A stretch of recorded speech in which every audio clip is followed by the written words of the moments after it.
Welcome to the Threshing Floor Podcast, your premier destination for discussion and commentary on the redemption trading card game and its community. Kick back and relax as we catch you up on the latest news, tournament results, and deck building strategies to take your game to the next level. Now, here are your hosts, John Hendricks and Ager the Wise. All right, guys, we are here. Yeah. We are here for episode number 90. We're 10 episodes away from number 100. Let's go. It feels big. I don't know if it is big, but it feels big. It feels big for me. It feels decent. I will say that we have started doing some kind of preliminary planning for maybe what the celebration of the 100th episode looks like, and I believe we're going to find a way to give away some stuff. I don't know what that's going to be, but we are looking forward to trying to do something that involves giving back to the community to celebrate. And I don't know how many episodes you've been on. How many episodes have I been on? You said it's been about a year. And I want to say around like 70. Consistent. It feels like 74 might have been like the new rebranding of the podcast. Mm-hmm. I don't know. If you everybody take 5. I'm going to look it up.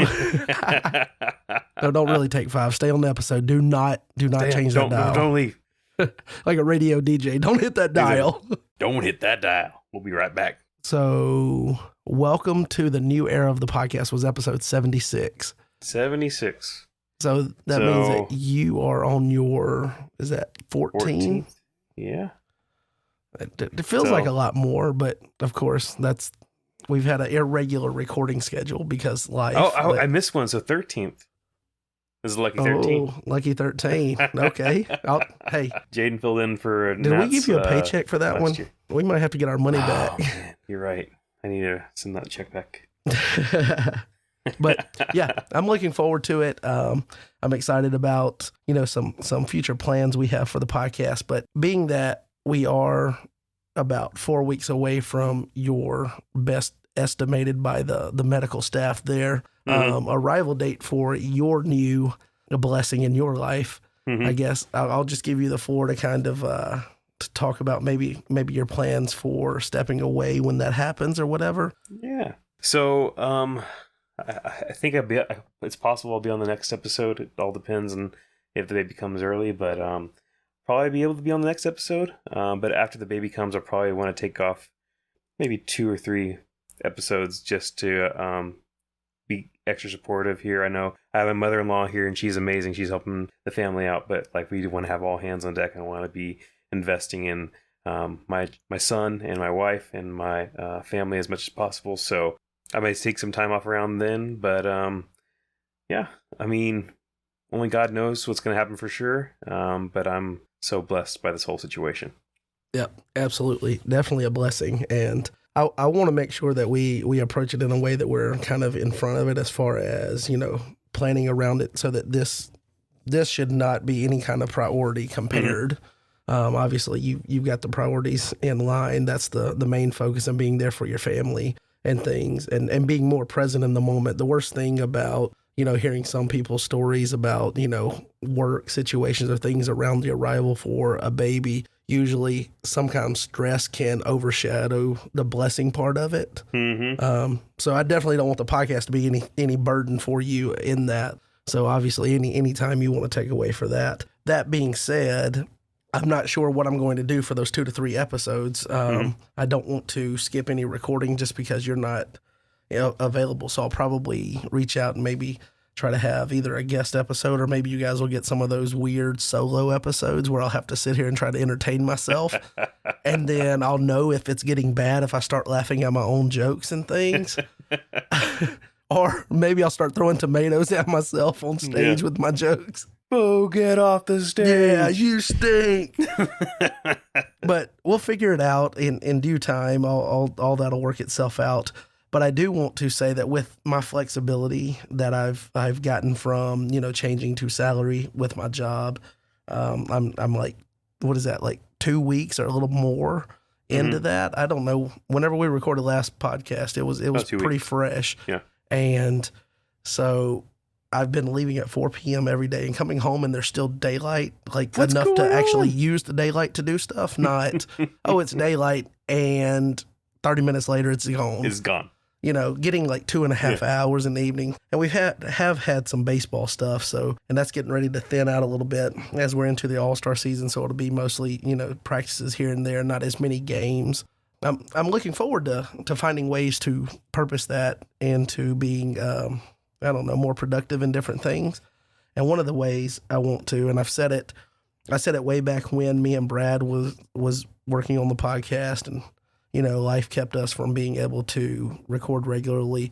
We've had similar things, and we've talked about guests and wanting to bring guests on the podcast, and I think that was a big part of the early run of the podcast. In fact, if we're going to be honest, I would say that there's probably some people that probably aren't as big of a fan of the new version of the podcast, where there's not as many guests, or just no guests a lot of times, because sometimes getting to learn about someone that you don't know about is kind of the drive for wanting to listen to a podcast or something. Yeah, definitely. This long form type of media. So I definitely understand that. And I want to get back to that. So what I'm going to actually try to do, and I won't guarantee that it will be a weekly thing, but the goal is to work ourselves to weekly or bi-weekly releases for these regular episodes, what you hear on the normal, what we're doing now. And then I thought, oh, well, with some of my free time, maybe I could just record podcast episodes of just me and a guest talking about whatever conversation topic and release those in between the regular episodes. That sounds really cool. Long term, if we get to where it's working easily, and the editing is not as much, because that's the thing. If I were to throw in even a 30-minute conversation with someone on top of a regular episode, that's just a lot of editing to throw out at one time. And have to do that, and then it becomes so stressful doing that, you know, there's a little bit of a burnout factor for doing the next thing and kind of spacing that out. And I think it'll be cool. It'll let us bring on guests and introduce people to other members of the community that haven't been on the podcast before. So with that said, I'll just go ahead and commit to it. I am working on doing the first one. I reached out to Joe Andrighetti. He is Joe Mama. So if you don't know who he is, you can find him on the Discord there. Joe Mama. He hung out with us in our Airbnb last year at Nationals. He's going to do it again this year. But last year after Nationals, he you know, had some thoughts and potential, his experience with the limited categories, you know, made him he wrote an article on Land of Redemption, and I remember putting in a note. It's in our Discord server for behind the scenes stuff, and it was, hey, this would be a good conversation topic if we could get Joe on. Made a note for it right after Nationals whenever he released that article. Haven't followed up on it at all. So I reached out to him, working on getting that. So maybe we can work that out, and potentially, awesome. You know, in a week or so, you guys get a conversation with Joe Andrighetti going over the limited categories. I want to hear some fresh voices on here. I don't like the Zagger guy. Yeah, I don't like him either. That's why we're kicking him off.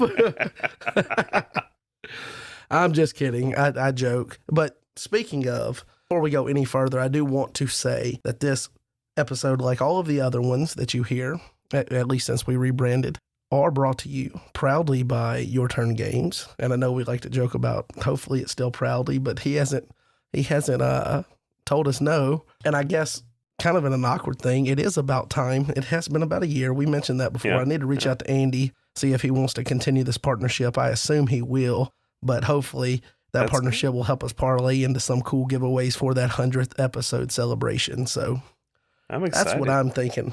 And I think it's cool, you know, if we can diversify and find more ways to make the podcast present content in a different way, then maybe there's something for everyone at that point. And I mean, it's cool just to season 4 of the Threshing Floor. Season 4. I don't know. I mean, I do miss some of the conversation topics and things that you could have with other people. Like you and me, like I feel like we work well together and we talk about the recent things and we come up with some card designs and things, the community mailbag. There's a lot of cool dialogue for us, but our conversations are limited to the perspective that these two individuals have, you and I. And if you can bring on someone else, it's cool. And then you could learn about something like, I'm not well versed in type 2 gameplay or something. You could bring someone on and talk about type 2 gameplay. The topics are almost unlimited, just like the guests are. So I'm looking forward to potentially getting that going. But yeah, I think I'm ready to jump into the heart of this episode if you are, because I'm ready to jump into the heart of this episode. we said last week, or our last episode, not last week, 2 weeks ago, we said that spoiler season was upon us. And man, was spoiler season upon us. We did not yet know what was to come. The following segment contains spoilers that may or may not have been approved by the Royal Order for the Secrecy of Expansion Sets. Proceed with caution. That's right. The Royal Order for the Secrecy of Expansion Sets. And if they had a chair or a president person, I guess that would be kind of like the lead set designer for whatever set that we're going to be spoiling. So I guess with that, we could throw out, a little bit of a congratulations to Mr. Tyler Stevens. A big congratulations. Yes. He's known for being, quote unquote, Mr. Hiatus. Mm-hmm. And funny enough, he just came out with a video talking about he's back from hiatus, but he's about to go back because he's going on his honeymoon, which honeymoon means that he is getting married. And that is coming up this coming weekend. So definitely want to say congratulations to him. Huge congratulations.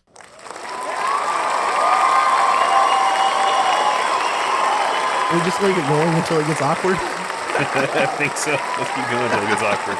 Okay, that's awkward enough for me. But anyway, definitely want to say congratulations on that. And Tyler, the most important thing, I know that a lot of people are going to give you advice.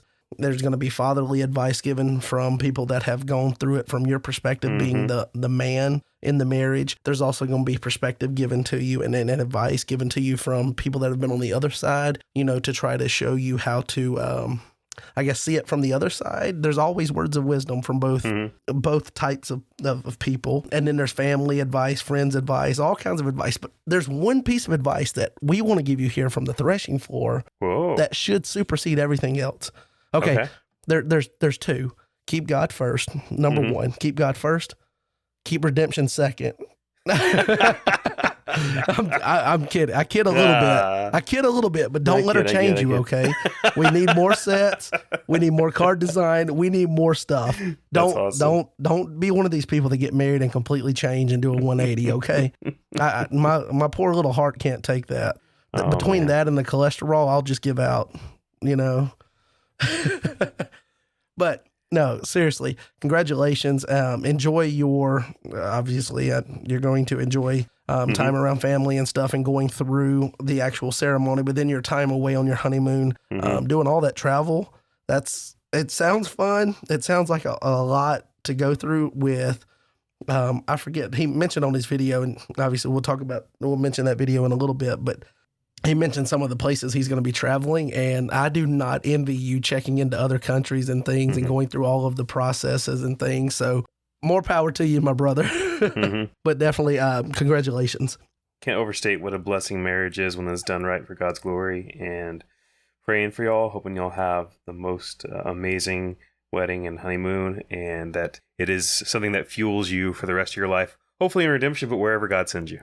Yes, absolutely. The reason we talk about Tyler here, and this is in the spoiler section and stuff, it's not that his wedding is a spoiler or anything. I hope it's not, because everyone kind of knows it's happening, but he has they should release some of the spoilers at the wedding, so we get, that'd be really cool.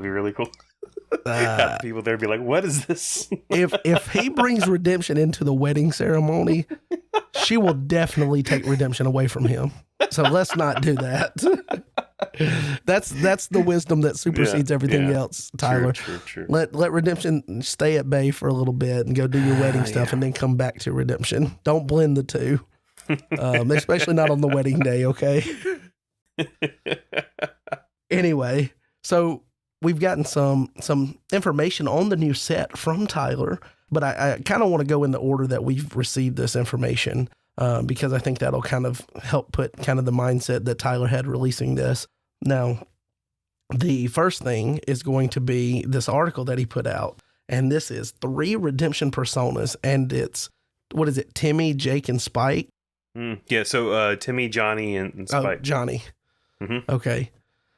Shows how much I know from other things. But anyway, so instead of using those generic names for the different personas that card game players or whatever have, he used, there was Elijah, there was Noah, and there was Samson. Okay.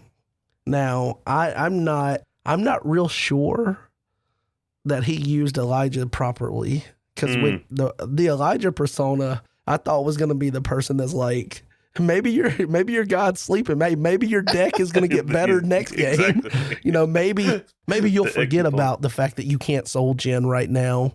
Maybe you won't get stressed out of it. It's just talking trash. Yeah. That's kind of what I thought when I saw the Elijah thing. So this article is on Land of Redemption. It's called 3 Personas, and it comes with 3 spoilers. So we'll skip over doing the spoiler right now and just kind of talk about the representation of each of these personalities. So, well, you want to take the first one and just kind of go over the thought behind? So I forget the order in the article. Is Samson the first one? Samson is... Yeah, Samson was the first one.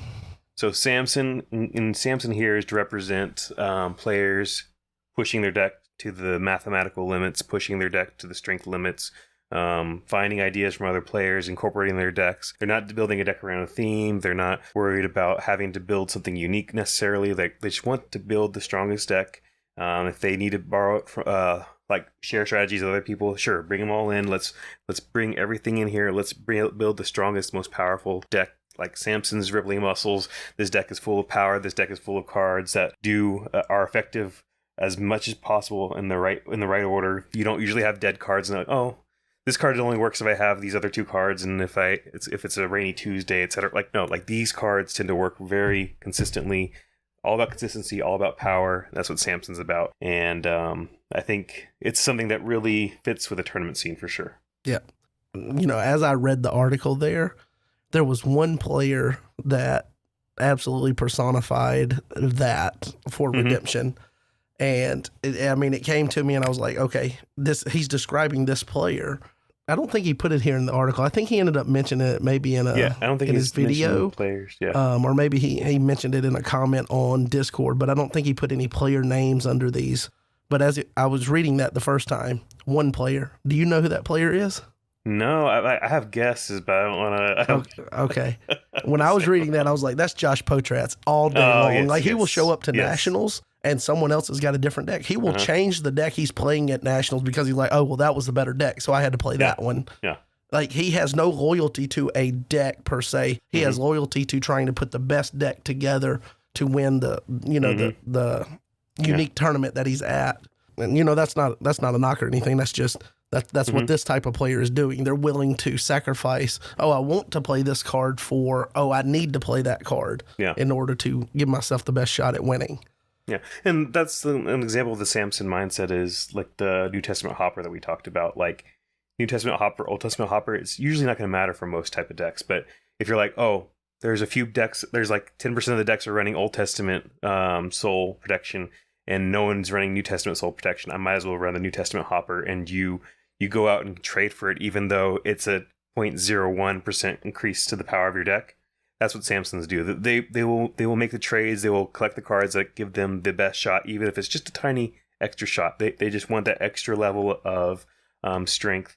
And I think like a Samson might cut like their 51st card, even though like this is an enhancement I really love, but I really need to get down to 50. I'm going to cut it to make sure like my deck is consistent. And that's the Samson mindset to give an example. Yep. Now, I guess when I talked about Elijah a moment ago, maybe he says on here, and maybe he just redemption-fied it. Elijah players like to have fun while playing. Yeah. They are more about fellowship, community, and playing a deck that is fun for them. Okay, so see how he had it there, and then he took it a different way, and I'm like, I could see the Elijah player being the player that's the trash talker, that's like trying to amp up the other player, trying to, gamefully put them on tilt, not maybe not in a malicious way, but just toying with them, joshing with them, lighthearted back and forth. Anyway, so this player is the type that, they might have a certain type of deck that they like to play, a certain mechanic that they like to play to, and they're going to do that, and they're going to make sure that while they're playing, and I feel like this player still wants to be competitive, but they want to do it to where they have fun playing what they're playing, and they're more about the experience overall than just judging the tournament experience based on my competitive, victory or lack thereof. And that's not a knock, again, for the competitive player. Certain players are just wired differently, and you see it in all things that have a competitive element. Some people are, trying to maximize and go super hard towards the competitive nature that we all have. And some players, tone it back a little bit, and they're more just kind of finding the healthy space of being competitive, but also having fun. I think another thing to mention for Elijah is they have a value they value uniqueness. And I think that's something that there's a number of people in the community really like. I want to separate myself from the rest of the players. Like I like to play strong decks, but I also want to play something that's the flavor that is me, rather than necessarily something that everybody else is doing. So Elijah tends to have a lot of innovation and uniqueness. And one thing that we can note in all of these is that a lot of players are a mix of many different ones. So you also see almost a progressive nature. So you have the Samson player is super competitive, and then the Elijah player brings in a little creativity with it and wants to have fun while doing it. And then you get down to the Noah player here, and the way that he worded this is Noah players are patient, enjoy thematic decks, not playing the meta, and winning via a condition. And this is where they're leaning even more into that unique play style and things. And this right here just screams Fortress Allstead to me. This is what they do. They're not worried about whether a certain card is quote unquote meta. The most powerful, yeah. If they feel like it's strong, they're going to play that card. Yeah. And they don't care about necessarily outside opinions and things, and they do well with it because they acknowledge that their deck and the way that they play, their play style, come together to create a unique win condition that I need to get to. I need to do these things in order to set up that win condition. And then they go about doing that, and every decision they make in their deck is slanted towards that and not necessarily built just the, almost copycat what a lot of people are doing in the metagame. So I thought it would be a fun exercise. I think we've only played one time. I believe we played at Nationals in Knoxville. Oh, if I remember correctly. No, we didn't. No, we didn't play. We didn't play because you got top 8 and I missed on tiebreakers, or I was a little bit underneath you. And I thought we had played earlier in that, but maybe, or maybe I did. I did win, and you still got top 8 over me, and I was like, you got to be kidding me. Let's go. I don't know. I don't remember. I know you placed higher than me at Knoxville for sure. Could have. Well, I know that. No, I'm just messing with you. That's the Elijah coming out of me. Yeah. I think maybe it could have also been one of those things to where, and it happens every Nationals, to where they have pairings up, and then for some reason they have to repair. So we could have been talking about, we're about to play, and then it changed. Who knows? That's way too long ago. We're both over the age of 30, and we have no idea. So anyway, here's the thing that I wanted to do. You try to rate me or like what percentage of each of these personalities I have, and I will tell you what I think you have. Okay. I'm going to give you 60% Samson, 30% Elijah, and 10% Noah. 60, 30, 10. Yeah. Really? What do you think? Because you're playing blue a lot. That's why I give you some Noah. Maybe I should move that up to 20-20, 60-20-20, or 50-30-20. I don't know. Well, see, I feel like playing blue fits in really, really well with Elijah because that's how I have fun with the game or whatever. Yeah, but I think because Noah is about like the themes, and blue is like you seem to have an attraction to it just by the theme too. Like, yeah, it seems to be a theme that sticks with you. I don't know. That's fair, but I did not think you would go that heavy on competitive play for me. I think that you're pretty good at like picking cards for strength. Like honestly, like I do feel like I make conscious efforts on what is competitive, but I don't think I'm the type of person that would, like you said, I play blue a lot. I don't think I'm the type of person that would sell the chance to play the deck that I want to play for the deck that I think is giving me the most competitive advantage. I don't think I make those decisions a lot. And I think that comes back to my first Nationals experience. That was in the Love at First Sight season. And I wanted to play my King Noah deck at Nationals. And I didn't do that because I thought that I was going to have a hard time winning against, the Love at First Sight combo. So I just played the Love at First Sight combo.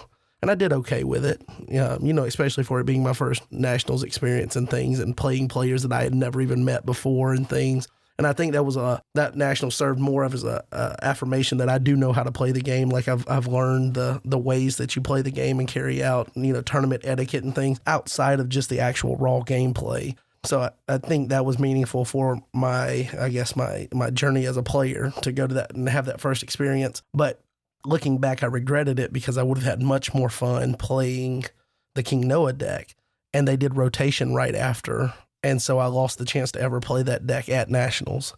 Mm-hmm. So it was one of those things to where like that led to a regret that I have because I chose to play the competitive deck in that instance, or what I thought was, the competitive deck. So I guess consciously I feel like I don't lean that way, but I do make calls on individual cards within the deck I'm playing 100% based on what's going to give me the best chance to win. And I think this is we're like, when we're making these numbers up, we're all coming from different perspectives. Basically, I'd say like any player that I respect their ability to play a game well, I'm going to give them like 50% Samson, just because I've known, like, build a deck well and play a deck well. I know that they're making strong strategical, tactical decisions to win the game. And to me, like a pure Noah is a person that like, oh, I love the starter decks. I loved the King David and the Philistines or whatever. And they toss in cards because they like the themes of them and they like that, but they're not actually like striving for strong cards. They're just like, oh, this card is cool. I like the art on this card. Like, to me, that's what Noah is. Maybe I'm going too far with that, because maybe that's not exactly what other people view it as. And in Elijah, like playing fun cards or cards that can kind of mess with the board and kind of be weird, or maybe thieves just to take everything from your opponent. I've had people play pure defense decks against me just to mess with me, and that sounds like an Elijah thing to do. Yeah. So like I feel like if you're building a tournament level deck and you're playing tournament level tactics, to me that's Samson-ish automatically, because you're being very like critical about what you're doing. I'm not saying it's full Samson, but like I'd give you a high scan, like at least a 50% Samson score, just by saying, oh, I can tell that you're looking at the best enhancements for your color. I can tell that you're looking for the best heroes for your color. You're not just adding in random heroes that don't really fit your strength of your core. So, I mean, my perspective, there's a lot of subjectivity in this, basically, is what I'm saying. Yeah, absolutely. And I think that's part of the fun of trying to analyze and put people in these three little circles. It's kind of like those charts that there's three circles, and then where they all overlap that's, how much percentage is overlap for each player and things like that. Mm-hmm. If I were to grade or give you percentages for each of these, mm-hmm. I would give you 79% Samson. Ooh, okay. I'd give you 20% Elijah. Okay. And I'd give you 1% of Noah. For my son. Woo-hoo. And that's yes, that's exactly what, no. The reason for that, and I know it's weird because if you think about all the decks that you've played, you were on, mm-hmm. New Testament Gold and mm-hmm. Crimson Thieves. Yeah. And then you switched to, it was black, gray defense for the majority of the season and nativity. So those were themes on mm-hmm. offense, both of those. And then you go to now you're on Joshua and Thieves. Mm-hmm.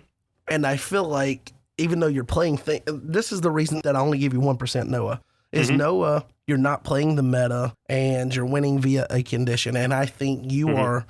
I think it is in your dinner, to quote Zootopia, it's in your dinner to not have any cards or you don't want a narrow win condition at all. Mm-hmm. You want to, when you build a deck, you want to answer the most potential variance of outcomes from the opponent. Like when they sit down and they play the first few cards and you can analyze and figure out what deck they're playing, you want mm-hmm. your deck to have packed an answer for that or be able to navigate around that. Yeah. And if you build it in a narrow focus to where this is my win condition, I need to set these things up to get to this, I feel like that's opposed to how you want to build a deck. Mm-hmm. You're also, it's a big deal for you that New Testament Hopper came out. Like you've mentioned that a couple of times, and I think I feel like New Testament Hopper doesn't do anything for me unless there's a random time that I want to do New Testament Unity. And I mean, I mm-hmm. haven't come across that time that I wanted to do that yet. And I'm not saying that like it's bad. I just, mm-hmm. I haven't I haven't decided that New Testament Unity is worth it in any deck that I've built personally. For now. Right, for now. And I'm glad that they're opening the door to that, but just that card coming out doesn't move the needle for me. But I also remember when Shepherds and Grumbled came out, and you would mention, or I mean, I guess they were already out, but you started mentioning, well, there's actually a random use case to where you might want Grumbled over Shepherds. And I'm like, dude, stop it. Stop it. And you think about things like that. Yeah. So you're trying to find how you can push the envelope the most. And I think that gives you a lot of the Samson personality. Yeah. But then I think overall, you want to have healthy fellowship when you do play. You don't want to, you don't want to do anything that's kind of like what I was talking about. Hopefully it's taken as not malicious, but like you don't necessarily want to poke fun at your opponent while you're playing. Yeah. So maybe that's a different take on Elijah, but you do care about the fellowship. And when you walk away, you want them to have a solid idea of who you are as a person and a man of God or whatever from the experience. Like if you separate the gameplay from the person, like I feel like you care a lot about the person that you represent as you go through the gameplay. And I think a lot of people do. And I would hope that is the case. Some people might say that I could see people saying that I'm a little difficult to play against or annoying to play against, because I do become a stickler for certain things, but I'm not doing it intentionally to create a negative experience for someone. Now I will in jest make a, like I'll do a few things. Yeah. I'll say maybe your God's sleeping. So yeah, I think overall you blend those together. You really want to put your best foot forward, and you want your deck to pack answers for everything that you're expecting to see other people play. At least the most, the ones that you can prepare for, not the rogue. You're the type of person that if you lose to the rogue deck, I think you're okay with that. And if you lose to something that a bunch of people are playing, then you feel like you failed in the deck building stage. I think that those are represented by the heavy Samson personality, and then a little bit of the Elijah, and then just 1% of Noah, because I think at some level, everyone has some percentage of every one of these, or each one of these three. But I know you don't want a narrow win condition. I know that is like opposed to your fiber, your being, your DNA, down to the molecule. Exactly.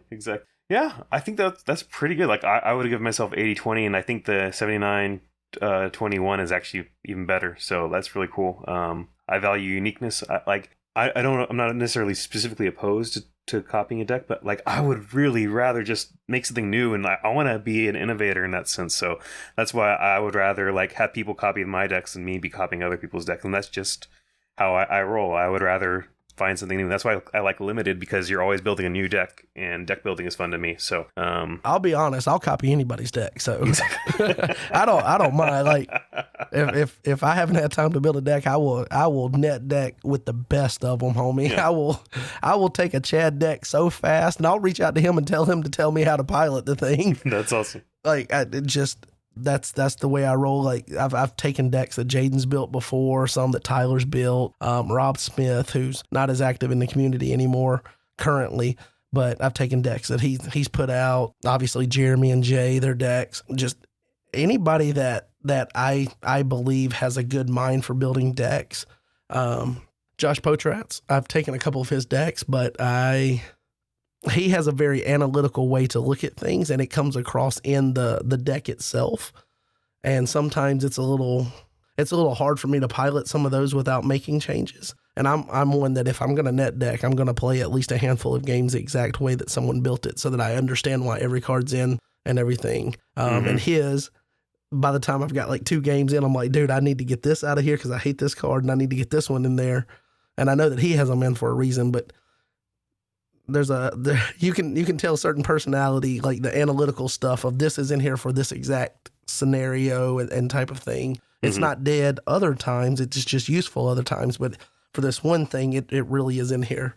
But anyway, each of these personalities came with a spoiler. And I know we've been talking forever, and we're in the, we put the spoiler thing out. We might need to replay it. Anyway, exactly. R.O.S.E.S has allowed some spoilers, and the first one is from the Samson personality. You want to hit us with that one? Yeah, so we have here out of their hands. Let me pull it up. Enjoy their hands. Sorry. Enjoy their hands. So this is 2/5 green, good enhancement. It reads, negate an evil card, reveal a hand. You may play an enhancement regardless of brigade. So here, I believe that this is a good example of a Samson card here. Negating an evil card gives us a fast rating on terms of my rating for enhancements. You get to play this. If you get SI, you get to play this. Obviously, it doesn't have a modifier, but assuming that you're not going to be prevented, you get to play this card. Then you reveal a hand. You get to play an enhancement regardless from brigade from that hand, which is pretty huge. Like if they have a battle winner, like you get to put it down immediately. If they negate your negate, like the enhancement will go back to their hand, but the effect of it will still have remained in battle. So there's that. You can also just play it from your own hand if you need to. Like you can play a card from your own, play an enhancement from your own hand, regardless of grade. We'll talk about it later, but maybe you play it from your reserve. Well, I think this one specifically limits it to the hand that you reveal. But yes, right. There is a card I just meant play this directly from your. Yes, you can play this directly from your reserve. This is a really cool card. It's got a lot of power behind it. Some things to note. I think it also has kind of, if you start looking at the ability and you start, like you mentioned, it being a fast card, you can start seeing the Samson in it if you start adding up the things. And he mentions it, he breaks it down a little bit, but negating a card, that it does something. Yeah. You can play it in SI and stuff, so it gets a boost for that. You get to reveal a hand, so you get hand knowledge. Mm-hmm. You get to play an enhancement, so that's a +1 for you, but it's a -1 for them. Mm-hmm. And so you start adding all that up, and you already see some of the analytics of why this card is good, like just looking at it in those terms, and that I think is why this is a Samson type card. Yeah. Just some really cool things you can do with this, especially if they have dual alignment enhancements in their hand, and you take one that they meant to use for evil, and now you're using it for good, which fits the whole theme here of that type of thing. Remember, when it says reveal, you may play an enhancement regardless of brigade, you still only can play good enhancements off this. Like, it's not stated in the card, but that's because it's a rule for redemption that you cannot add an evil card to battle as a good player, or you cannot add it, or vice versa, unless a card like Siege says force an opponent to add their cards to battle. But yeah, like you get to play any good enhancement out of their hand if you reveal it, or if you know you have the answer in your hand, you can reveal your own hand and play an enhancement from there. Very flexible, very powerful Samson card for me there. Now, the next card that was revealed, and this was for the Elijah player, and it's kind of ironic. It's Elijah, but it's not a green card; it's a white card. So this is for Daniel. And it's called the Final Act, okay? Now, I'm just going to go ahead and tell you, the Final Act, that sounds like a boss card to play if you were able to somehow get this toward the end of the game and you play the Final Act, and that's the springboard that pushes you to the win condition. That would be really cool. And it's built in a way that it can lead to that way, the way of using it. So this is a card it's white, mono brigade. There are no numbers, so you're not getting any numbers in battle. Mm-hmm. And it does have unity. And I am a big fan of seeing unity. I want to see unity come back, but I want to see the power level of the card justify the unity. So I want to see cards that are printed with unity, but it's not, like, I feel like we had unity for a little while, especially Fall of Man had a lot, and then they carried it, POC, LOC, there was some unity, and it felt like a lot of them, the unity, the payoff was not worth, I'm going to only play that theme. And the juice wasn't worth the squeeze. Yes. So I want it to be worth the squeeze and find ways to make people want to squeeze the orange and get the juice. Speaking of, orange juice is my favorite juice beverage, by the way. So I figured I'd shout that out. Extra pulp. Oh, wow. Shuffle all evil cards in a territory. So shuffle all cards in a territory. I'm probably in a territory. Then it says you may shuffle your hand to draw 8, regardless of protect abilities. Cannot be negated. Mm-hmm. So shuffle all cards in a territory. That was the first thing that stuck out with me, because you may shuffle your hand to draw 8. Mm-hmm. So that's a separate ability. They're not tied together. No. But regardless of protect abilities on a mass shuffle all evil cards in a territory is ridiculous. And it's CBN. And I'm glad it's CBN because it gives an out to, you know, things like the Cross or Coliseum, that type of thing that's tossing CBN effects or cards with that ability. So it almost balances it a little bit. But another thing, well, we'll talk about it in a minute. But why do you think it's shuffle all cards in a territory? Do you think there's going to be a Daniel, like some payoff thing that if you don't control evil cards or something? So shuffle all evil cards in a territory. I don't know. I was trying to put together because I thought it was going to be tied to the draw ability, but it's not in any way. And I just, so it made me think this card goes with potentially something else, because why would you ever want to choose your territory instead of opponent's territory? The problem for this is I have some insider information on this, but I'm not sure if I think he released it also in chat. Okay, like he told us not. So I think this is something that he'd allowed us to talk about. Go ahead and break the Tyler, I apologize. The Roses, code of I apologize. silence. Please don't come and take my family. Anyways, I believe this is okay to be told now because he shared it with us. So it used to be an entire border set minus the Daniel cards. So it would shuffle all non-Daniel cards in play. And that means evil characters in battle, heroes in battle, like everything. So basically what you had to do is make sure you have a Daniel hero. It had Daniel Unity, I think, still. So you want a Daniel hero in battle, and you want Daniel soul tokens in their territory, or Daniel souls somehow. And you play this card. That means basically you win the battle unless they have an add to battle from their hand, and you get the card. What happened was that card is too powerful, right? Like nearly auto wins a soul. Shuffling everything that's not Daniel, and they get to keep their entire offense, maybe their entire defense if there's Daniel defense. So that was too powerful, and they switched it to this one. So this one, to me, I see in it that there's a lot of cool things, but there's also like it takes away the battle winning because it's in a territory. I get that, but and 100% I understand like the where they would have started and how they got to here. I just still can't. There's got to be a reason that you would ever use to choose to play this in battle and then shuffle your own, unless they just did that for it to be a territory, so that like if you play it in teams, you could choose which opponent. Yeah, I'd say in a territory is the shortest way to say shuffle all evil cards in opponents' territories. Like that's actually harder to I got you. Out. So yeah, that makes sense. Space. Yeah. I don't think it's meant to be used on yourself. This is me dwelling on small details, trying to figure out like make this puzzle piece fit. Yeah. So obviously, and this is a very Samson thing to notice. There could be times where it's actually important to shuffle your evil cards, but I think 99.5% or more of the time this is meant to be just I get it too, and it would get rid of like choose the blocker strategies where they put characters in your territory. And it's stuff. Definitely possible, but I'm assuming most of the time it's meant to be just boom, hit your territory, draw a regardless. See, if Tyler would just give us the whole set, we'd understand this stuff, and we wouldn't dwell on small details trying to figure out what it means. I'm just kidding. We're glad we got something, Tyler. Okay, it took long enough. We're just glad to have something. You want to go ahead and take the Noah card here?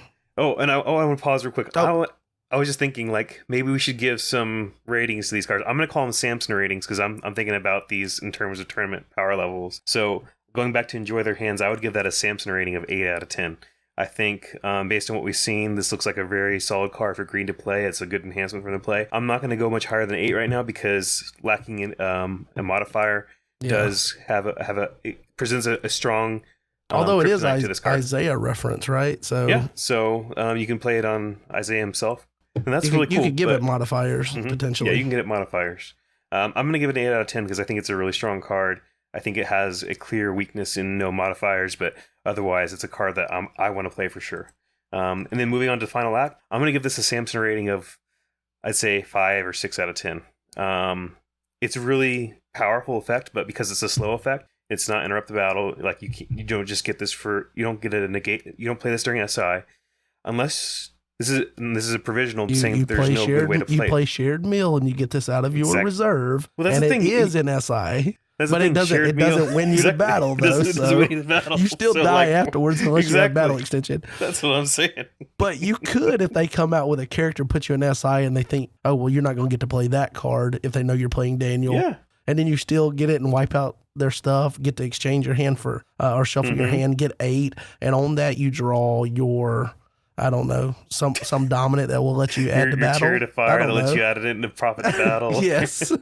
I don't know. But so that's but a very Elijah or very Noah way to think of things. I give this a Samson rating of 5 or 6 out of 10. It's to me, it doesn't immediately scream this is going to be an important part of a deck. Again, provisionally, like if there is a Daniel hero that lets you play a Daniel enhancement before you get into combat, that could change the whole math on this. But until we see something that lets you play this card without just having natural initiative, I'm not Samson hyped on this card. I am totally flavor hyped on this card though. It's freaking awesome. yeah, I like the way that they use the design space of this card and being able to potentially shuffle 1 or no cards and get 8 CBN. Like, Yeah. that's super cool. That's great on an enhancement. I just not having a battle winning option. Like if it was shuffle all cards in battle or you may shuffle, you know, like if it was that, then I think it is potentially a staple, even being a slow card in the new Daniel deck or whatever that we're going to be doing. Now, one thing, and this is what I was going to say earlier, or I did say earlier, that we'll talk about that in a minute, but I just want to focus on this. This card having cannot be negated. I know it's not a character, but you already have a way with Foretelling Angel to make your characters CBN. And now this is the first enhancement we've seen from the set. I wonder how much of that leans in. If you're going to say each theme has its own way to play the game, Daniel's way to play the game kind of feels like it might just be CBN stuff. And so I wonder how far down that road they go, or I also wonder how much of the design space was capped because of CBN characters or the potential for CBN characters. So I'm really interested to see how much of the CBN modifier applies to Daniel stuff. Yeah. Like if we see a couple of characters come out that have CBN on them naturally, then you can start reading kind of the tea leaves a little bit about what that might mean. Yeah. So the Noah card here. You want to give you want to give any of these Samson ratings or your ratings? I would say enjoy their hands. I give it a 7. I think the only thing for me is if I'm choosing to play that when like in special initiative, I choose to play that negate an evil card. I like the fact that if they don't have anything in their hand, I've still gained the knowledge and the negate stays through. Yeah. So had this been interrupt the battle, I would probably think of it much lower. But I think 7 is a healthy number. And then just seeing what else comes out and how it would fit into green profits and decks that you would use it with. I do like the card. Yeah. I also like the final act, but I'm like give me a 4 to a 5. Okay. Yeah. 4 to a 5. If it had a battle winning potential, again, if it was shuffle all evil cards in battle or shuffle your hand to draw 8, I would give me, there's not a lot of versatility with it. It's like it comes out and resets their stuff or potentially stopping them from having blocking options on another turn or affecting your turn. But by the time you've already done your prep phase stuff to go into battle, any evil cards they have affecting your territory stuff, I mean, those have already impacted this turn, so it's really a card that's setting you up for the next turn. And it's kind of ironic that it's final act because it's setting you up for a future turn instead of this turn, unless you're just fishing for Son of God's Second Coming, which is something that the Daniel deck does tend to struggle with sometimes. So, like for that, it could be final act because you get to your Son of God's Second Coming, boom, that's game. All right. Done. But I just thought of a change that would be really cool. Like I know it's too late to change it, but like what if this, instead of saying regardless of protectabilities cannot be negated, says your enhancements have regardless of protectabilities and cannot be negated. So like once you play this, the rest of the fight like that makes it the final act. Like yes. And it's still a setup. You still got to get a slow enhancement down at the beginning, but after that, like the thing here though, and what helps this out is that it has no numbers. So if you have initiative, you're going to have initiative afterwards. Unless it's a tied initiative. Well, yeah, because you're not going to pass initiative by numbers changing, and then you're not going to put them in special initiative. So it's just probably couldn't give them CBN. Maybe could have given all of your enhancements regardless of protect. Maybe. It's probably scrap all that idea. I don't know. We can't nitpick too much about it. Yeah, we can't. Because if we sit here and say, hey, this should be this or that should be that, then they're not going to give us any more spoilers. So we're not trying to knock them. I'm sorry. I'm going to say baseline of like 5. Okay. That 4 feels a little too harsh. Okay. And then the Noah card here, thrown to the earth. You want to go over that one? Thrown to the earth. It's an XX mono black enhancement, and the identifier is X equals the number of Me-Claw souls you control, which is a different wording than we're used to seeing.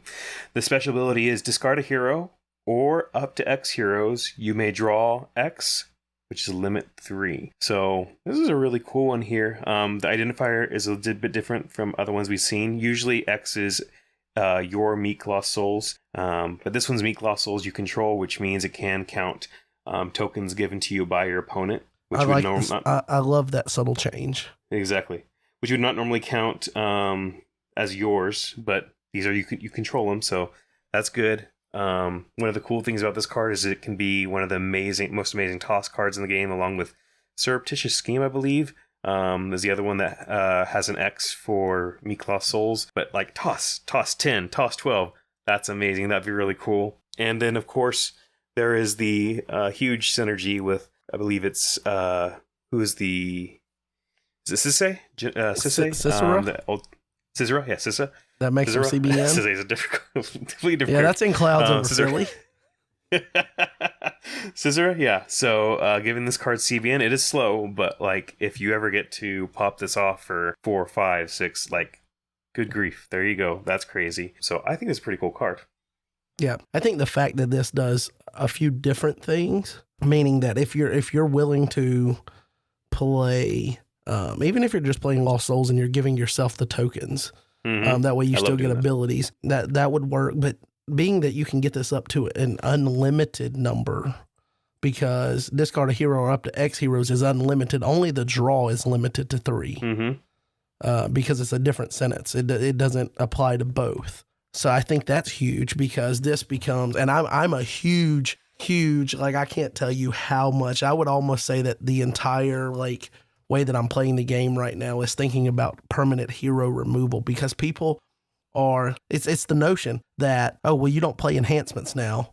It's characters and dominance, and the fact that people, their comfort zone is their characters, and if they've got a board full of characters, there are like 8 choices they have to rescue, but then you can come in and you can knock 4, 5, 6 of them out, and now they're down to these 1 or 2 options, and they might not be the preferred option because you get to target which ones you want to hit with this. That would be your choice to make that.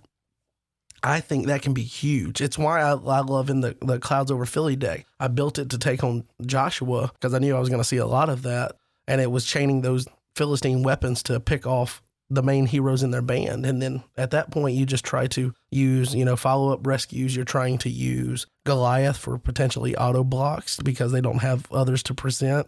Or you use Black Gold Outsiders to underdeck additional heroes so that it's hero denial at a certain point. And I think playing into ways that can do permanent hero removal, especially something like this that can be played on Cicera to get CBN status, I'm all for it. I honestly think that this card could be, I don't know what else, the black stuff is going to be in the set. Obviously, that's one of the defensive brigades here. But this feels like a huge one because on top of, it being a battle winner, it's not just a battle winner. You get to draw 3 too, potentially. So it feels solid. I would say I'd give this probably, because you have to set it up a little bit, maybe like 6.5. Yeah. If they, 6.5 or 7, I think. I'd go with the 6. I think it does require enough setup that I'm not like expecting this to be burning down doors, but it is enough of a threat to be like, okay, keep an eye on that. Yeah. I'm trying to think in my head whether I think it's as good as the green one from the first personality, the Samson one, but I think that one's got just a slight edge because it does give you the negate, a real edge, yeah. And then the hand knowledge that you get to use for the rest of the battle. This one, if you don't get to play it in SI, I think is big. So I think probably a 6.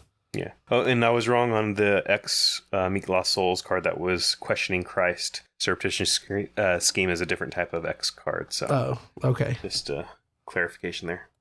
All right, so we've tackled the 3 personas article, but that's not all that we had. That's not all. That's not all that we had from Mr. Tyler. He also came and gave us The Time Has Come, and that's funny because we learned the name of the set, and it was, I'm going to say, not having any real thing to go on, and just some simple like clues and things that people were throwing out, elders were throwing out. I thought it was a little frustrating at times, but I did enjoy kind of the chase element of it. Yeah. And had I dropped I said it twice, Times to Come is the name of the set. We're in the spoiler, the Cloak of whatever we came up with that we said we were going to call it.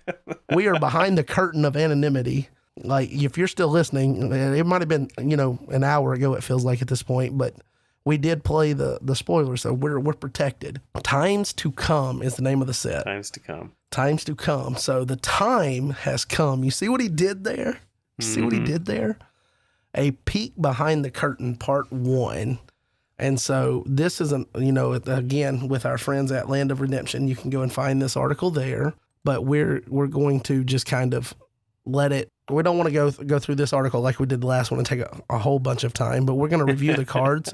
But he did confirm in this that silver is going to be involved. You're going to have more profit. So green's going to get a buff here. Daniel, obviously, we've seen that. And so that's going over kind of the good themes and brigades that are going to be represented here. And then just based on what we've already seen, we know black is there. And so like part 2 of that article will probably be us getting, the defensive stuff. But if you go and navigate to spoilers, you can see the spoilers being collected here that's come out. So we've gone over the 3, but we also had one that for Mother's Day they tried to mess with Belshazzar's mother and made her warrior class, which I guess in the end should have been a giveaway. But anyway, we do have these cards to go over, and these are the ones from the article. So you want to take the first one here? It doesn't matter what order. You just pick one. Yeah, I like this one a lot. 5/7 Silver Brigade Angel Hero, the Angel of His Presence, territory class, very important to note. And the ability is, while no good enhancement is in battle, protect Isaiah heroes from harm. If attacking, look at the top 7 cards of a deck, take up to 1 good card. So here, this is a really cool card. Just having this guy in your territory means you have protection on your Isaiah heroes before you've played your first good enhancement, which is pretty huge. Obviously, they can negate this guy in territory, but this is an extra step that they have to go through to get to that. Think about this, like, you move your Isaiah hero to battle, they try to block with Goliath. No, like, my Isaiah hero is protected. You cannot withdraw my hero. He's protected. So really cool ability here. I'm loving thematically. If you push this angel in first, he gets to look at the top 7 cards, take a good card. Really good. No modifiers, but like it's territory class. You don't need a modifier on a territory class character. I like this card a lot. I'd give this one, I think, a 7.5 out of 10. It feels like it's definitely worth a spot in most decks that would be thematically in it. Maybe an 8 out of 10. Like, this guy. It depends on the deck, but I think if you're in the theme, this is big. Having choose the blocker, or choose the rescuer. Like Herod the Great comes in. I know you're CBN, but my stuff's protected. So you chose to do that instead of playing your fortress. That's exactly on you, big dog. Exactly. And now you got nothing out of your thing because you forgot about this territory class hero. So and that's the value of territory class heroes. They make an impact without actually having to go into battle. You don't have to ban this guy in. You don't have to find a way to get this in. All you have to do is have this guy in your territory to make an impact, and that's very valuable. I feel like this one has a little bit better of an ability if attacking than some of the previous, this model where you have territory class, this is their big ability. Then if they go into battle, for some of these. Like some characters have like huge, res revealer, for example. Mm-hmm. But we've also seen a lot of them to where, if there, then you can draw like up to 3, but based on this like really difficult thing to get to, like meet antediluvians on Enosh, for example. So this feels like another one of those like simple abilities, like if attacking, and then it's worth potentially attacking with, like, there's a thought of, should I attack with him if I don't have anything in my hand, or if I'm just trying to get to a dominant rescue to finish out the game? I get to look at 7 and take 1. That's great. And I almost feel like that's potentially better than one of those like draw 1 or 2 type cards. Yeah. Because you get a defined group of 7 and you get to take 1. So there's that. I really like this card. No, it's really I think it's also going to depend on how well you can stay in the Isaiah, I guess, family of heroes, because you would want to maximize that protection across a couple of different, you wouldn't want him to just be in there to protect your Isaiah, and that's, what you're playing. So it depends on like what other angels come out that go with the theme, what other character heroes, to see how well that goes. But I kind of like the idea of having an ability that you would kind of see on a fortress being on a hero. Mm-hmm, mm-hmm.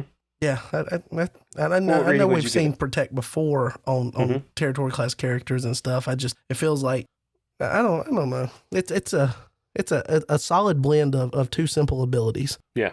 Very reminiscent of the first Mary that came out, R.O.S.E.S. Mary Faithful Servant. Yes, and that one was huge when it first came out, because people were trying to exploit that. But yeah, I like that. So you said you would give it a 7.5. I would have. Or yeah, an 8. Yeah, 7.5 to 8. Yeah, as a supporting character, I would be on board with that. Yeah. So I'll pick out the next one, and the next one I'm going to talk about is the one I kind of hinted at earlier. Is Jeremiah the Weeper. Let's go. Just everything about this is insane, dude. He's 111. That's his numbers. He's mono green. He does have Solomon's Temple Priest as an identifier, because that continues. And he's a major prophet. So he can also be targeted as a prophet, but the distinction of major as well. And the reason that I think that this is just such a good card is paralyze evil characters with strength 5 or less this turn. So I already feel like that's kind of big, because there's a lot of chump characters that you're going to paralyze that's not going to be able to come in and chump block you. So they're going to have to come in with something. Generally, their strength is going to be 5 or more. Or they're going to block from hand, right? I'm reading that right. Yeah. And he only has 1 strength, so he's setting himself up to get initiative, potentially, or forcing them to block from hand. Then while alone, reveal reserve. So you reveal your entire reserve. May use enhancements from your reserve. So you get initiative, you reveal your reserve, and now you can play enhancements directly from your reserve. I go to one thing immediately, and that is the fact that may use enhancements from reserve. There's no requirement on the enhancement. Obviously, it's got to be good alignment, like you mentioned earlier. Okay, I play love from my reserve on him. He becomes any brigade. Now I play the best card in that brigade, and then I bounce him, and then I repeat the next turn, and I play love, and then I play the next best, and I do it if you get 2 turns of playing the best colored enhancements, regardless of your mono brigade prophet here, while he can still trigger things, it's not as great as the old one, but hidden treasure still lets you, I believe, it gets rid of something in their deck if you have a lone prophet attack. I think that's kind of insane. Pretty good. I do think you're going a little bit magical Christmas land with like love and the best enhancement, and like and then I get to bounce them next turn because they're not going to stop me. Like I don't know if you're going to be able to pull that off consistently. I did put it, and I took it away. But in Classic, this is Jeremiah, the King of Tears. Okay, you put your TC, you make him a king, right? You make him a king, and then you use love when he comes in. Well, like you would have to space it out because you don't get 2 territory class plays. Yeah. But eventually you have love and a royal priesthood on him, and you trigger old school throne so that you get to play, even if they get initiative or whatever, you get to play. That's old school throne. That's because you have to make him purple before throne would quote unquote trigger. So there's a lot of cool things you could do with it. I think it's like, this is definitely the ability that should have been, we'll say it's a blend between Noah and Elijah, personas. But this is like, it might not be the best thing you can do, but it would just be fun to do it, The coolest thing you can do, for sure. Fun. But I think the most important thing is the fact that you can take green prophets who struggle sometimes late game. It feels like, and I haven't played them extensively or anything, so take this with a grain of salt, but it feels like sometimes other decks just kind of outpace them a little bit if they don't get the soul hide stuff going or whatever. Being able to throw Eternal Inheritance in your reserve and be able to play it on Jeremiah is insane. Yeah. So Jeremiah comes in, he plays Love, he plays Eternal Inheritance. That's 5, big dog. We're done. That's. Is that what you tell them? Is that? Am I crazy to say that this is good? That's 5, big dog. We're done. Like that's like, man, that's crazy. That's awesome. I mean, maybe your God's laughing, but Jeremiah's crying, big dog. I think this card it looks super fun. It's so cool. Like the design space in it it's ridiculous. Design. Yeah, like I have that Samson vision, but I also have the design vision because I love the concept of like the card design and these things. We have Aggregate Creators, so the section like this card is just so cool. The design space is fresh. It's exciting. It's all these things. I like it a lot. From when I analyze it from a Samson perspective, it is not CBI. It's not CBN. So you can reveal your whole. Reserve. They come in with a character that negates a hero. You're like, dude, you make him white with Love, and then you put Joy on him, so he's CBN. I'm stacking all these enhancements on this guy. Just wait a few turns. I'll be ready to attack soon. Yeah, right. But I'm saying like you can chain all of these because if you get and maintain initiative. You just grab all your Voltron enhancements and place them. And a lot of them don't even... I know Joy doesn't give it to him in this turn. Yeah. I get that. But do you get what I'm saying, though? That like, if you change his color and then you play... Jeremiah can play any brigade stuff. And all these like Voltron enhancements that you would want to put on him, as long as they're in the same brigade, you kind of get to do that because you'll have... initiative unless you pass it by playing something that has numbers on it, and a lot of these don't have numbers or they're low numbers. Yeah. So it's like, here's the thing, like he has also 111 though. That means that he's often going to be in a stalemate initiative, which means that the first time you play something, it's going to go right back to them, unless they're at 11 power or 12 power, or they brought in multiple characters. So like I don't want to discount this card. Has lots of use cases, is very strong, but at the same time, it does have it has noticeable weak points too, and I think it's good for a card to have strong points, weak points, and that's something to note. The paralyzed evil character, strength 5 or less, that's really cool, but it also doesn't do anything the first turn of the game, and often in the game people are going to be holding on to their receiver, their Malachite Slave in their hand. They're going to be able to use those anyways.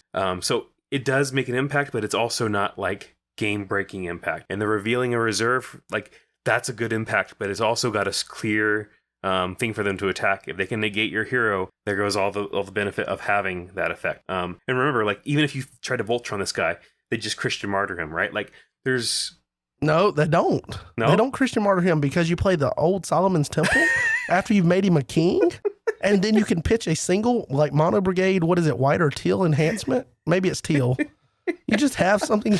Man, you have an answer for everything. This is awesome. I love it. Dude, it's just that a lot of those are the plays from King Noah. Yeah. It's just, it reminds me of that, like, build this Voltron character that's just hard to handle.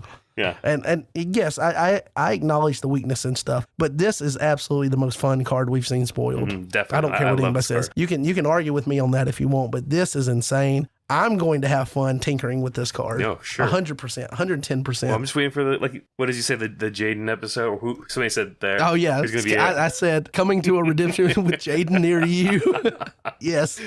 And I wanted to go, and that's where I posted. I did post it, and then I ended up deleting it because it was so much set up because I happened to have 2 territory class enhancement. But just being able to just chain stuff out of the reserve with Love so you can make him other brigades and things.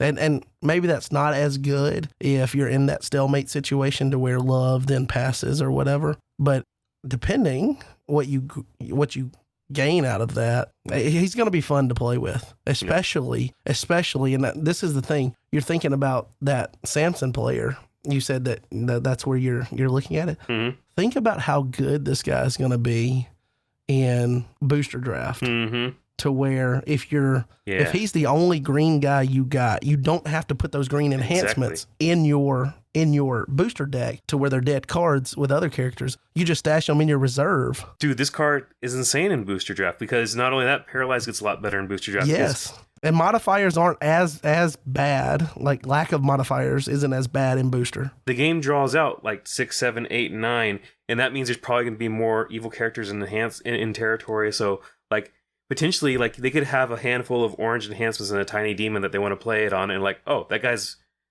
paralyzed now. You don't get to play it on him. And now I get to, like, all the green enhancements I don't have in my main deck, I just have them as a reserve. Like, now I get to make free rescues of this guy. This card is very strong for limited. Very good. Yeah. All right. So you want to pick the next one here? I do. And I'm going to start it with Belshazzar's mother here. Even though it's not the name, I'm going to reveal what they revealed to us. 5/8 evil character, Crimson Brigade, Mono Crimson Brigade, Belshazzar's mother. They revealed this on Mother's Day. She's a warrior class.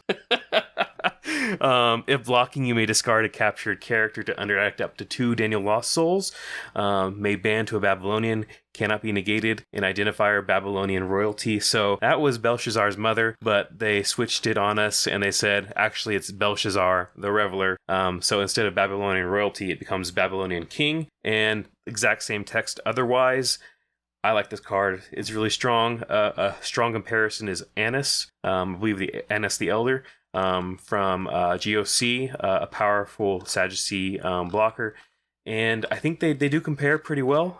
In general, I would give Annis a little bit of an edge on this character because he can spread his CBN to other Sadducees. But this is a really strong character, and it depends on what we see because ban to a Babylonian means we have to know what the strength of other Babylonian is. Is he CBN? Yeah. He's CBN if your opponent searched or drew a believe. I can pull it up. No, I'm talking about Belshazzar the Reveler. Yes, he is CBN. He's Daniel. Yeah, He's Daniel. He's CBN. CBN? Yeah, he's Daniel. He's CBN. He's strong. So a character from Daniel that has its own modifier to CBN. Mm-hmm. You've seen a theme here. You've seen some. I'm just saying. Personally, I think the tea leaves are out there and they should be read. We're not reading tea leaves. We're not doing mysticism. No. I'm just. But you get what I'm saying here. You got to read the bones. You got to do the scrying. I'm just saying. I think if you read between the lines, you can pick up something that might be forthcoming. Mm-hmm. Anyway, I like this one. I like the fact that Babylonians are about to get touched in rotation to where, and I know that we had kind of some with LOC and things, and there's been some others that like maybe sprinkling like our crimson things that you can use with them. POC had some stuff, but it feels like their Babylonian as a core defense has lacked a little bit in the competitive scene the last few sets and things, and to know that they're going to get beefed up. And we saw how impactful last year in teams that something like Forgot the name of it, but yeah, it's powerful. Babylonian merchants that can capture when you search. And this says, okay, so you searched, so now I captured your guy. Now, if blocking, I can discard a captured character to underdeck up to 2 Daniel Lost Souls. So I trade your captured character for underdecking 2 Daniel Lost Souls, and not meek Daniel Lost Souls. So you can use any Daniel Lost Souls. So potentially there's going to be a way to, get some benefit with Daniel Souls and mix and match with the whole meek hide strategy, whatnot. I just think it's interesting, and I'm excited for Babylonians. I think a really cool combo with this card is Amalekite Slaves because it captures itself to them. If blocking, you can discard that same Amalekite Slaves to underdeck up to 2 Daniel Lost Souls. Ban to a Babylonian CBN. That is an auto block sometimes if you only have 2 Daniel Lost Souls. She provides her, like the Amalekite Slaves provides the captured character, brings her out, and bada bing, bada boom, you've got a combo there. So it's a really strong card. I think it's worth considering. It's all going to depend on the rest of the strength of Babylonian cards and Daniel Souls, but this card is, I'd give this a 7.5 or an 8 out of 10 on my Samson rating here. This is a card to watch out for. It's on my radar. I think it's absolutely at least a 7, potentially up to an 8 there. I would agree with that. And I think that the fact that you brought a potential just in, this one character I can capture and do this, you just brought a way for this to be a potential auto block. And, I know that it's not going to happen as cleanly every game, but on top of that, it still has the usefulness of I can discard a captured character, and Babylonian's thing is that they want to capture characters, so it should always have fuel for that. I mean, and then it's just a matter of not having more than 2 souls available. Yeah. So that's where a deck, mean that they're all going to share a brigade, mostly, I would assume. As long as you don't get like Amalekite Slave or Deceiver stuck in your territory, then they can use Shield to help ensure that they try to keep 2 or less. So it's something that you have to build into and be conscious about. But I think it's a super strong effect if you're building a defense that's trying to capture things. Now, the next one is a fortress, our first fortress from the set. Yes. And this is called Kingdom of the Divine. So Kingdom of the Divine, it says, when a Daniel Lost Soul is in play, so that's any Daniel Lost Soul, not a meat. Again, that makes me think that there's going to be some in this set that's going to, because I think there is at least one that's Daniel that has an ability, but it's not something anybody really cares about. Yeah. So while a Daniel Lost Soul is in play, negate Lost Souls. So it's kind of like a Moses effect or something like that. And then each upkeep, you may create a Lost Soul token in a territory. So you could use this and manipulate this to potentially get setup souls in your deck and then have one Daniel Soul token come out that then negates all the souls at that point. That feels like giving a way to allow Daniel to not have to play into the Meek Soul strategy. And I think that's been a turnoff for some people over the last few years or whatever, with the set almost requiring you to play the Meek Souls. And some players just don't want to give up ability souls. I think I'm kind of like that. I'm okay with doing some kind of negate like Cloud of Witness Moses and things at times, but I don't want to give up. If I open a hand and 4 Meek Souls come down and I got no benefit from it, I don't like that. So I think this card can enable a couple of different things. I don't know how easily Daniel's going to be able to get out fortresses. I don't know. I don't know how to rate this one without seeing other things and how. Yeah. And first of all, it's a spot as a fortress in your deck, which those are limited now. Because you don't want it to be, oh, well, this card came out, didn't do anything to advance my turn potentially right now. And then the potential, if you are playing ability souls and you get this down, and then you immediately go into battle and you draw a soul that, oh, I wish I could have used this ability before I negated it. Yeah. I'm not super hyped on this one myself. I feel like it's missing a little bit of extra juice behind it. So you have to have a Daniel Lost Soul in play to get the effect of a negate. It's going to create its own, but it takes a turn to do that. So, if you don't have one down already, you don't get the effect. I would rather, it say each attack, you may create a Lost Soul token in a territory. That means you get it immediately, or something to that effect. I would rather just say negate opponent's Lost Souls, because obviously, you might play a whole Daniel suite of souls, but, if you don't want to play a whole Daniel suite of souls, I think a fortress dedicated to just negating your opponent's Lost Souls would not be overpowered. If all it did was negate your opponent's Lost Souls and gave them a token, soul tokens, I don't think that's overpowered for a fortress. Either that or give it a modifier. But right here, I just feel like the juice isn't worth the squeeze to put this card in my deck. Obviously, like you said, if there really is an important reason to have Daniel Lost Soul tokens, and this card could get a higher rating later on, but currently, without seeing anything that really synergizes with this in an amazing way, I would give this a 4 to 5 out of 10. As you were saying that, 5, I think, is the ceiling right now without seeing other things. I do like the fact that I think what it's trying to do, at least, in this limited view of it, not seeing the full, how it fits into the big overall puzzle of the Daniel deck, I think what it's trying to enable, so to give you an option to, mix and match maybe ability souls with Meek Souls and not feel pigeonholed into the one way or the other, I think is cool, but I think it's sacrificing being a good card overall to try to play that line. Yeah. But that's really cool, and maybe we'll be proven wrong in times to come. Yes, in the times to come, but not these. Even though everyone's going to say the times to come, the is not in the set name. Okay, so I just want to put that out there.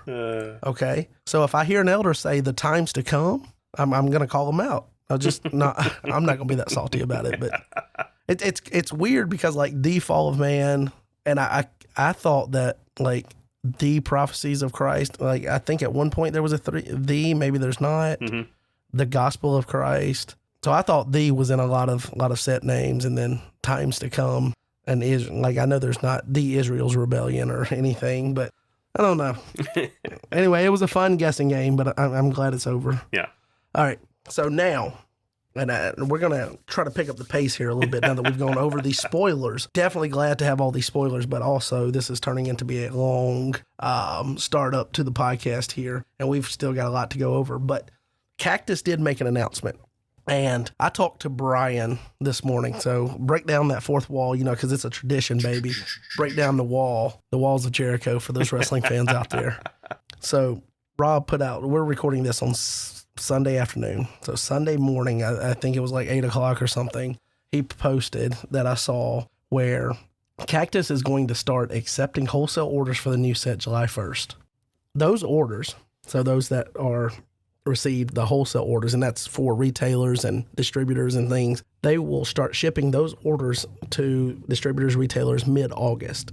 So that means that Andy, if that's where you order, Vampire Creations, wherever you order, Three Lions Gaming, wherever you order and place your pre-orders, they're going to get their cards mid-August. They're going to ship to them. So let's just say by the end of August, they should be able to turn that around and get it out to you.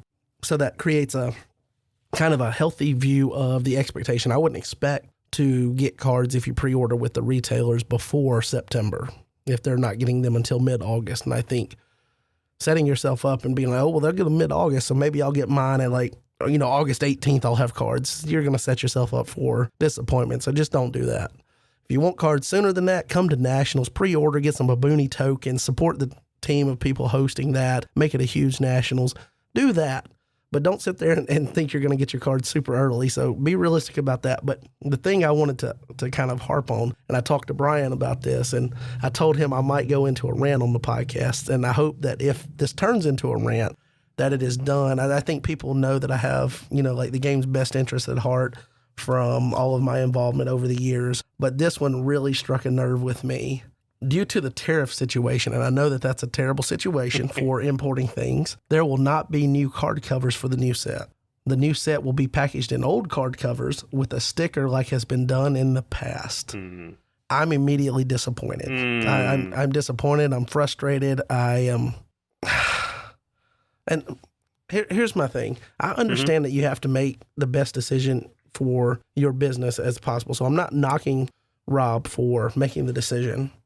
But to make the decision before there's been any effort towards acknowledging, hey, this is the gap, and maybe seeing if the community wants to do fundraising, since we've set up that model in the past when there's a need, could we raise money to offset some of that, to not have an option for a stateside provider that could, there's going to be added cost because you're not importing from China or wherever these are printed. I believe it's China.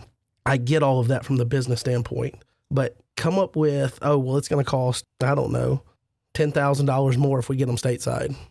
Well, that's a big number, but at least put it out and give the opportunity for the community to have a say or an opinion on it. And I don't think that Rob doesn't owe me anything as a fan of his products and things. He doesn't have to.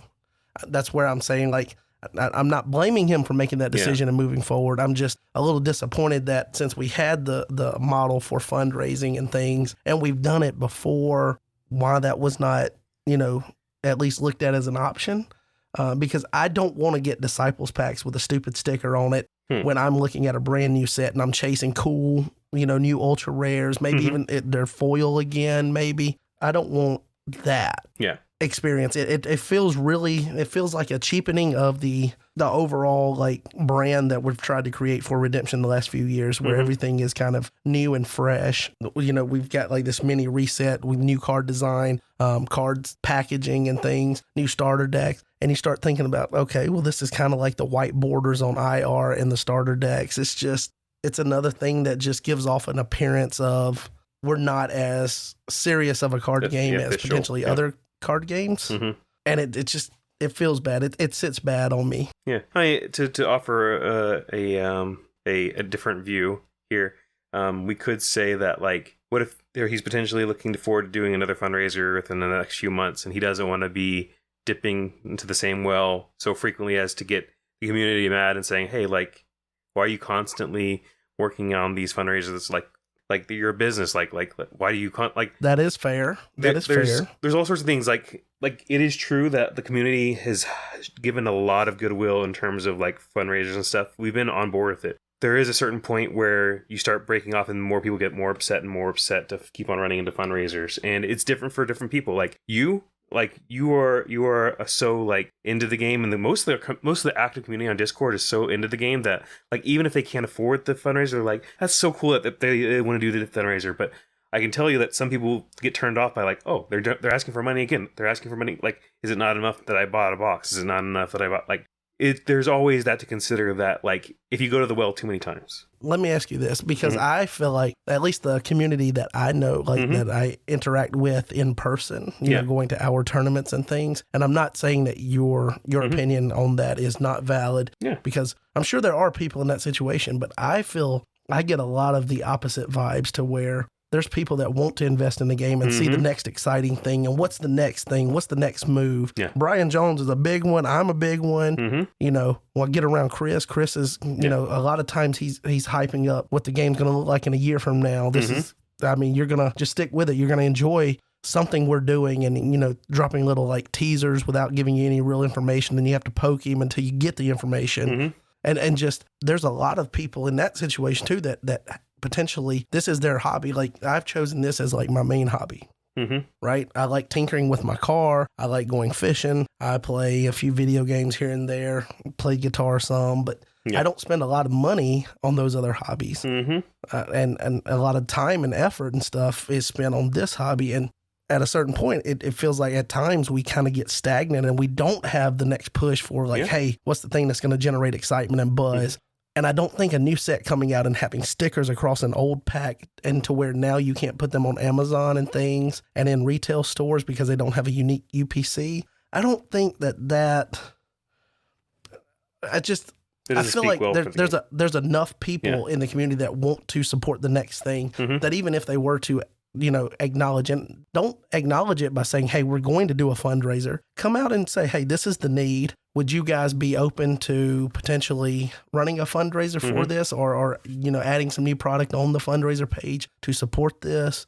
Because I just, what does the next set next year look like if the tariff situation isn't resolved? Exactly. Do we then have 2 sets that are in packs that can't be sold in retail stores? What about the person that has a collection that hasn't plugged in with the community, that they've bought all their product on Amazon so far? Yeah. And now they don't see the next set pop up. And they think, hey, the last set was Israel's Inheritance and we skipped 2 years, and they don't know because they're not plugged in. It's just... No, and I agree with you. Honestly, I think he could have gone back to the well again. I think it's important to realize, like, he's got to consider, like, keeping community goodwill going too. Like, it is possible to do too many fundraisers. It is possible to ask too much of a community, and it's a delicate line to balance, and it's not something that I envy. Like, how do you... when you know when the line is, I think he probably could have made this, and I think people would have been all on board. Like, maybe 1 or 2 people would be mad. I think most people would be fine and happy and helping. But at a certain point, you're going to run into people. It's going to have diminishing returns, and we don't know what that is. And so you're right. Maybe can talk to more people next time. Maybe it's a learning situation. Another thing, if he was to say, hey, because of the cost of packaging, I had to get someone in the States to make it versus being able to import it. So this set, the booster box price is going to be this, and the card packs price is going to be this. And it was, you know, slightly elevated versus the other ones to offset that. I think people would be on board with that because there's an understanding of why it happened. And you can't dispute that tariffs are a serious thing that businesses are having to adjust for. And again, I want to say that my disappointment with this is not me saying that Rob should have to come through us as customers for his product. I'm not saying that. I'm just expressing, you know, I guess disappointment with the situation overall and how he chooses to proceed. That's 100% his business. I just wish that there was an option where I feel like I could help do something to kind of fix from the situation that we're going to find ourselves in when we crack open packs at Nationals and it says Disciples. Get it. Anyway, so hopefully I didn't rant too much on that, but let's do a little bit of a reset. All right, so kind of moving off of spoilers now, we'll just kind of run through some other stuff here. We did have 3 decks by Chad that were updated on the deck database in Land of Redemption, which is just articles that are getting updated. So we went in and touched up, I believe it was Purple Heart, Soul Surfer, and then also the Last Stand, which is what he used to win Northwest Regionals, where he paired up with, or he knew he was going to pair up with Tim, who was traveling there. Again, I think being able to take an idea and know every decision you make, and that's where Chad is kind of like that was his moment of being a Samson player. Like, what is going to get me the way that I can win in this matchup? So cool. Chad always does good decks. Go check those out. I'm excited to and listen then to we have a couple of videos. You want to go over those? Yeah, Redemption with Jaden had his Swiss Army Prince, and he was just looking, hey, how can I abuse Prince of the Air's ability in a certain way? So that one's exciting. I've only listened to the beginning of it, but I'm excited to listen to the rest of it. Tyler Talks got his video out. My time has come. Hiatus temporarily over, but he's about to go into another hiatus. But like, that's worth checking out. He's always got good videos. And Baboony Tinham had some videos on some big clay gameplay. Also talking about Temple Guard and Type 2 and using the combo of Temple Guard plus Love plus banding enhancement. That's pretty cool. Plus Love? Yeah, What? Let's go. So check that out. That's worth looking out. And he also has this custom card creation contest. So we have this from Tim. Hey, card creators. Today these verses were shared with me. 1 Kings 10:22. For the king had the ships of Tarshish at sea with harem ships. Once every 3 years, the ship of Tarshish would come carrying gold, silver, ivory, monkeys, and peacocks. And 2 Chronicles 9:21. For the king had ships which went to Tarshish, which the servants of harem. Once every 3 years, the ships of Tarshish bringing gold, silver, ivory, apes, and peacocks. So John said that the ships of Tarshish should be a really cool card name. He'd like to offer a challenge to the card designers community to design 1 to 5 cards inspired from these verses and share them with a link that he provided on the Discord. His favorite two will be declared the winners, and the creators will be mailed a full set of these 15 Baboony blister tokens that he's been making. That's awesome. You'll get mailed them, so you'll be the only person at Nationals that shows up with them already, potentially. That's super cool, and these need to be made with the card designer software. He wants to see these in actual full artistic glory. He doesn't want to just have you type up some text. He wants a picture. He wants a whole theme there. His criteria for judging is as follows. I will be judging based on synergy, flavor, unique ideas, and artwork. If you go out of your way to make the cards beautiful, I will take note of this in my appraisal. That's from Tim. And the deadline will be submitting cards. Will be May 24th. Tim's birthday. Happy birthday, Tim. And the winner will be declared May 25th. And he gave a Google link for his forms. So that's exciting. A card design. The question is, Jake, are you going to submit? Like, I definitely want to, but I have not even figured out how to use the software yet. Like, with my life being so busy. He did say, a video on it. If you do have an idea, send it to him and he will make the card for you. Okay. So he's done everything he can to make it as accessible to people who's in your situation that don't know how to work or hasn't invested into figuring out the template. Okay. I'm excited for it. I've been tinkering with a few card designs.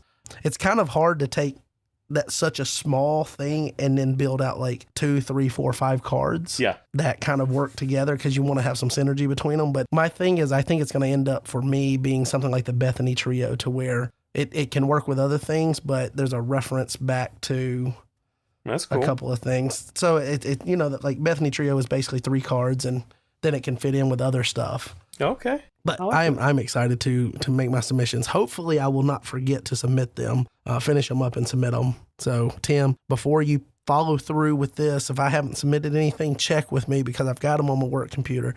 I just got to do final touches and things. So I like that. That's pretty Don't cool. let anyone win without me being entered. I need those Tim tokens.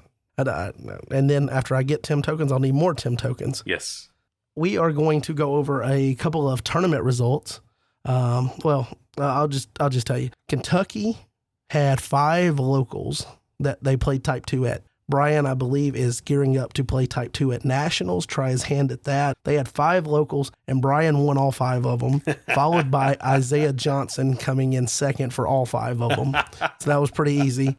Now, the question now I want to know is, did they just play each other, or was there other players? So somebody will have to reach out to Brian and ask, but We did say on the last podcast that we didn't quite get the Texas State tournament results in time.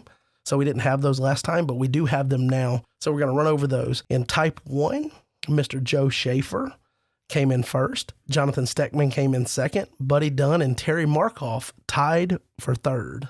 In Type 2, Buddy Dunn won, and Terry Markoff came in second. There is no third listed, so it looks like there was just 2 participants. In Booster, Joe Schaefer won that. Marcus Parker, Redemption Aggie himself, Let's go. came in second, and Terry Markoff came in third. That's awesome.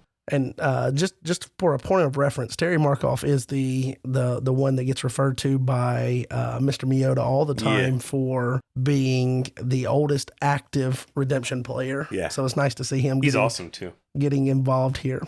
In Sealed, Buddy Dunn won that one, followed by Terry Markoff and then Roy Cruz. Mr. Miyota in a top 3. Let's go. Now, I am slightly disappointed that there's no teams listed because it doesn't seem like there was much interest there. I can live with it, though, because teams is kind of a challenging format to get people excited about. But we do have those results, and we have adjusted our power rankings to include these results now. Again, we couldn't do that last time, so we'll get to those in a little bit. But I do want to run over some upcoming tournaments, and these are the same ones that we went through last time, so I'm just going to brush through them really quickly. We've got the Arkansas State Tournament coming up May 23rd and 24th. That's going to be hosted by Jamie Caller and Stephen Brooks at the Brooks Residence in Lowell, Arkansas. Starts at 5 p.m. on Friday and 9 a.m. on Saturday. At the same time, we're going to have the Idaho State Tournament, May 23rd and 24th, hosted by Mike Lasky and Luke Taylor at Underhill Gaming in Emmett, Idaho. And that's going to start at 9 a.m. on both days.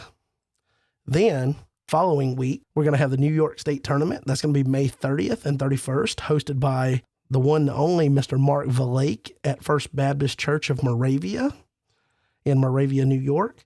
And that's going to start at 5 p.m. on Friday and 8 a.m. on Saturday. Now, depending on, and I think I'm going to be able to make it happen, depending on when an inventory count at work gets done, Jeremy and I, along with Sean from Chris's playgroup there in Knoxville, Tennessee, are planning on riding up to New York for the state tournament. No way, dude. Are you kidding me? That came out of nowhere. What? Jeremy was like, hey, you want to ride to New York with me? That's crazy. Sure. If we can make it work. And we went back and forth, and I think we're going to most likely be able to make it work. That's awesome. Yeah, so I'm looking forward to hanging out with those people if we can make that happen. Those people. Yeah. I didn't mean that in a derogatory sense. But like the people in a different region that play the game that you don't get to interact with. I've never been there. I've never interacted with probably the majority of those people. Again, those people. Don't take any offense to that. Them people up there north of the Mason-Dixon. Yankees. Them Yankees. Anyway, so that's going to bring us to what I like to call the road to nationals. Just go over this. 74 days at the time of recording. Feels like we were just over 100 days, and now we're down to 74 days. But that's going to be in Rogers, Arkansas at Rogers Christian Church, July 31st through August 2nd. And it's going to start at 8 a.m. each day. So at this point, being that we're just a little over 2 months away, you should, if you're attending, if you're not attending, hopefully you've got a good reason. But if you're kind of one of those that's on the fence about deciding, now's the time to start working on your lodging arrangements, your travel arrangements. Don't let it sneak up and be a stressful endeavor once the time comes for you to head to nationals or whatever, because the more you can prepare in advance and feel like you're showing up and you just get to go through the enjoyment of it versus having stress. Mm-hmm. That's a big key to it.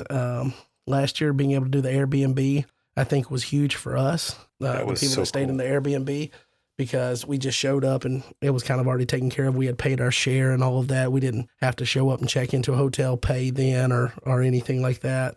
So that will bring us to these updated power rankings we mentioned. So let's go over those.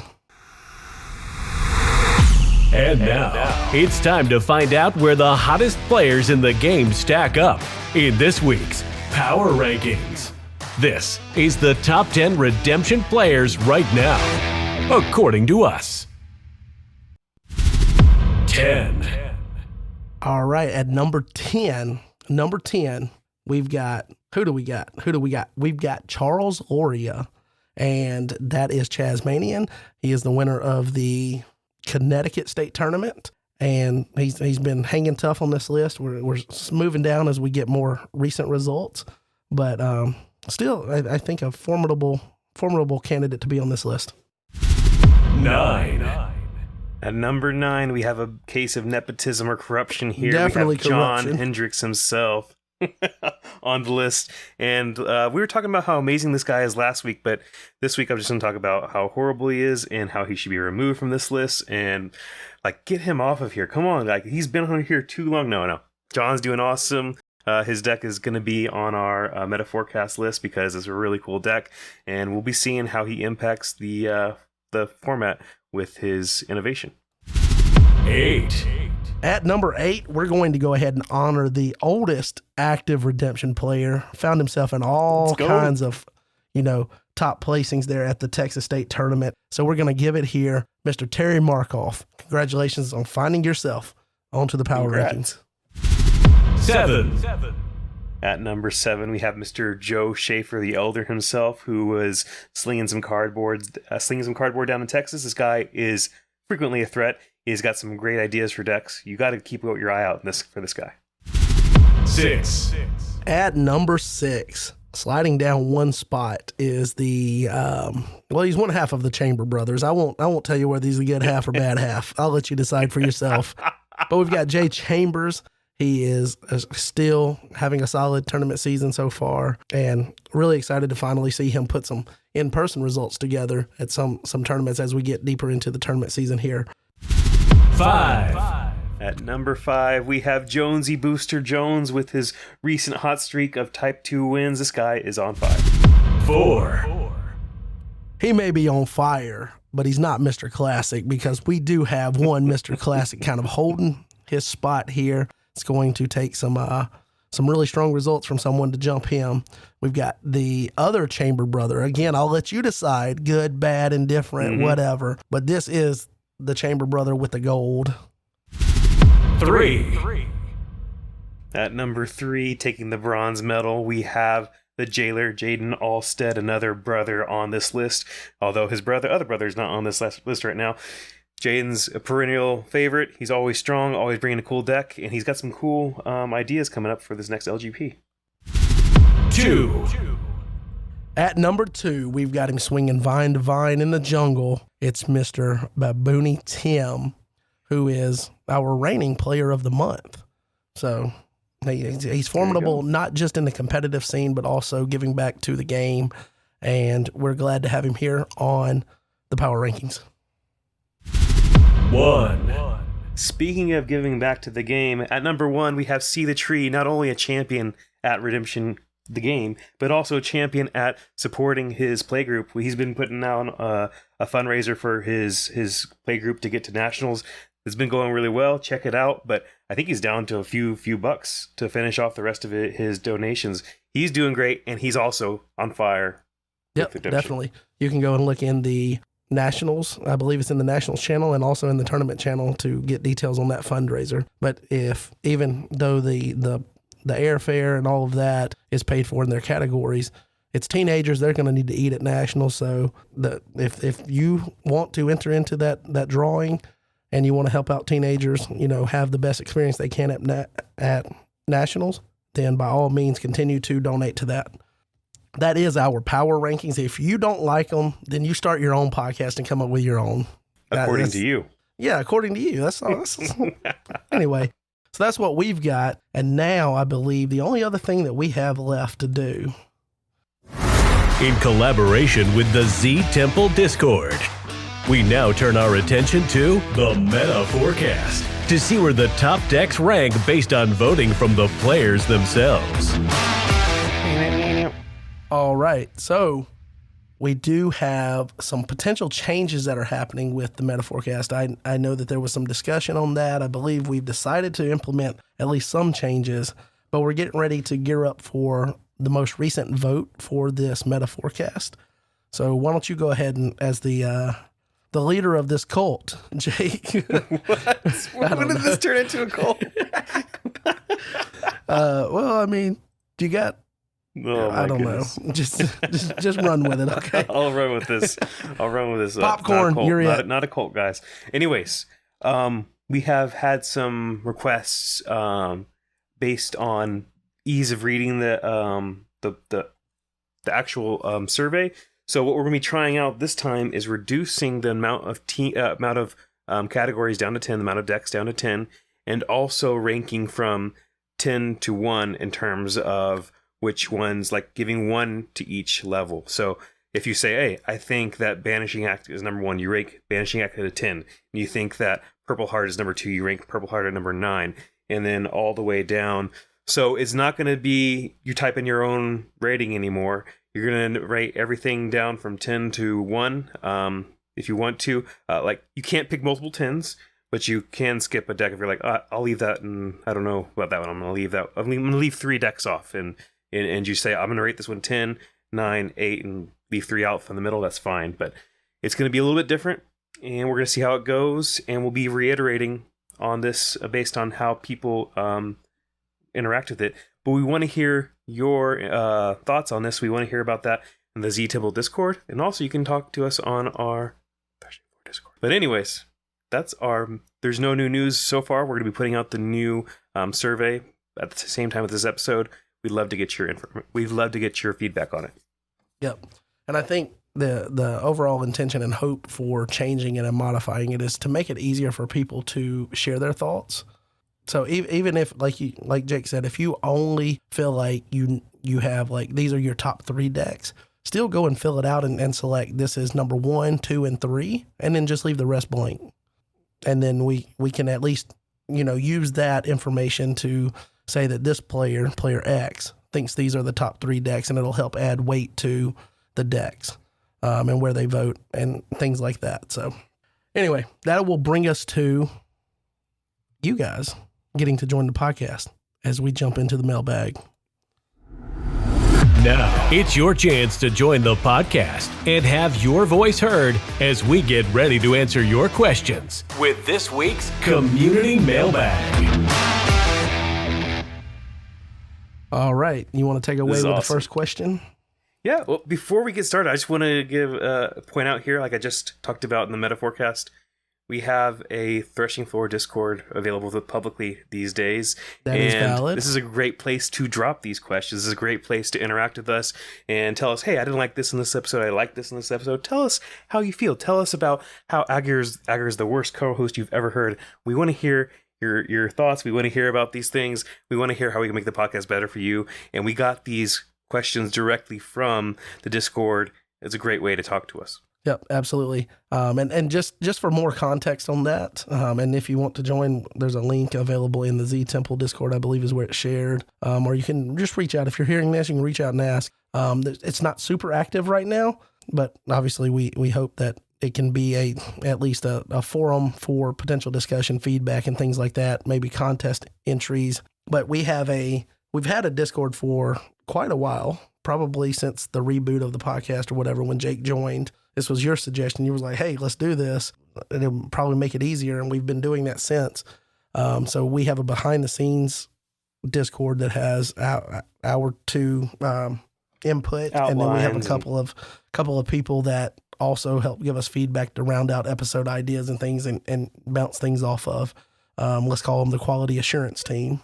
And that's where I've also mentioned that, Jaden is our quote unquote producer, because he's one of those roles helping us round out ideas and things, bounce things off of. But we've added public channels so that, we can have people join and we get access to those select channels to have discussions or things. So if you think the podcast was awful this week, let us know. If you think it was great, let us know.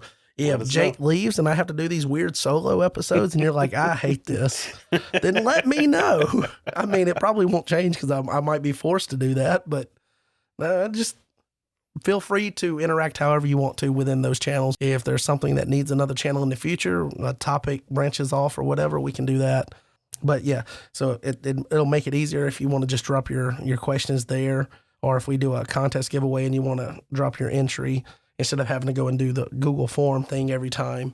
But anyway, you want to take it away with the first question? Yeah. So we have this question from GamerDad80, Ramen Dermo. There's a lot of fun categories that have been played at Tournaments for Redemption, but what type of new category would you like to see? And I'm not sure if he just means categories that were only played at tournaments or just category of just casual play. So I would go to a casual play. Yeah, I read that as like side events and things at tournaments. You know, like the garbage sealed. Yeah. You know, what was it? The block set, the block format, type Northwest, things like that. I think that's what I read as he was talking about. So what would we like to see, like maybe as an official thing at tournaments based off of what's been done? Yeah. I don't know if that's the intention, but that's how I read it. Here's my feedback. I would love to see a strong multiplayer format distributed as a casual format. And just giving you my initial thoughts on what it could look like. You have 3+ players, and each player gets a chance to be the big bad, and everybody else is fighting against that big bad player. And the rules have to change to where you get that big bad player the ability to fight off multiple heroes at the same time. But I think that would be a really cool situation where each player has a chance as a turn being the big bad, and then each player otherwise it could be fighting against them at the same time, and you rotate around the table. Everybody gets a chance to be the big bad, and you see who defended their stuff the most and who attacked the best on the team. So I think that would be really cool, a cool format like that. Something similar like in theme, in actual play style to like EDH in MTG. So I think that'd be really cool. A casual multiplayer format. I think that'd be really fun for the game. Yeah, I will say I'll keep beating this dead horse. I think it needs to be a format that kind of blends the limited categories with type 1 gameplay. And, you know, without people having to jump straight into super competitive, you know, aggro style competition. And I think the best way to do that is to have a format that I've mentioned this a couple of times now. One dominant, Son of God is the only dominant, or maybe you make it Son of God, Second Coming, what have you. But then everything else is just straight interaction in battle, and you're actually playing enhancements. You're actually you're not feeling like, oh, well, because they're using the best theme and the full decked out deck that I showed up to a tournament and didn't have a chance.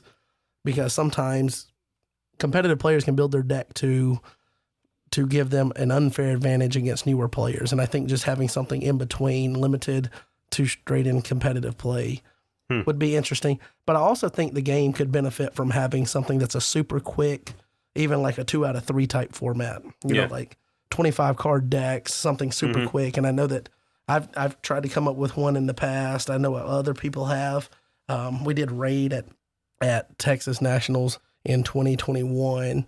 So I think something that allows you to play at a quick pace would also be interesting. So that's what I would say. That sounds really cool. I like that. Now, the next question that we have comes from Mr. Mitch Rob Stew, and that is Mitch. He says, are there themes that you enjoy playing? Come on, Mitch. You know the answer to this. I like playing blue, okay? Are there themes that you enjoy playing? Yes. That are not quite major tournament competitive? Also, yes. No, you just won with that deck, dude. You just won a major tournament. Yeah, but did I play blue the way it's intended to play? Or did I play it in a way that's manipulated and forced? Who's to say? Who is to say? That's maybe that's just the Samson in me. Exactly. Anyway, what do you think the theme is missing to be at that level? As a bonus, do you have any card ideas that fit that need? I'll give my thoughts first here, and I'll use blue just quickly. Then I'll let you say one, and then I'll think about one that's not blue, just because I feel like that's too easy of an answer. I do believe that blue lacks the prowess to be consistently major tournament relevant as it is designed and things currently and with other decks in the meta space. And I think the reason is because Genesis no longer has a good counter strategy. They did have Goshen for a while, but Goshen isn't as impactful now. They did have Enosh, but Enosh also not as impactful now because you have to run Meeks, and then we've moved so far from the Meeks that that's not necessarily the best strategy any longer. And then you take away that, they don't really have a strong counter strategy. There's not a defense that pairs with it from the theme that counters anything that meta decks are doing consistently.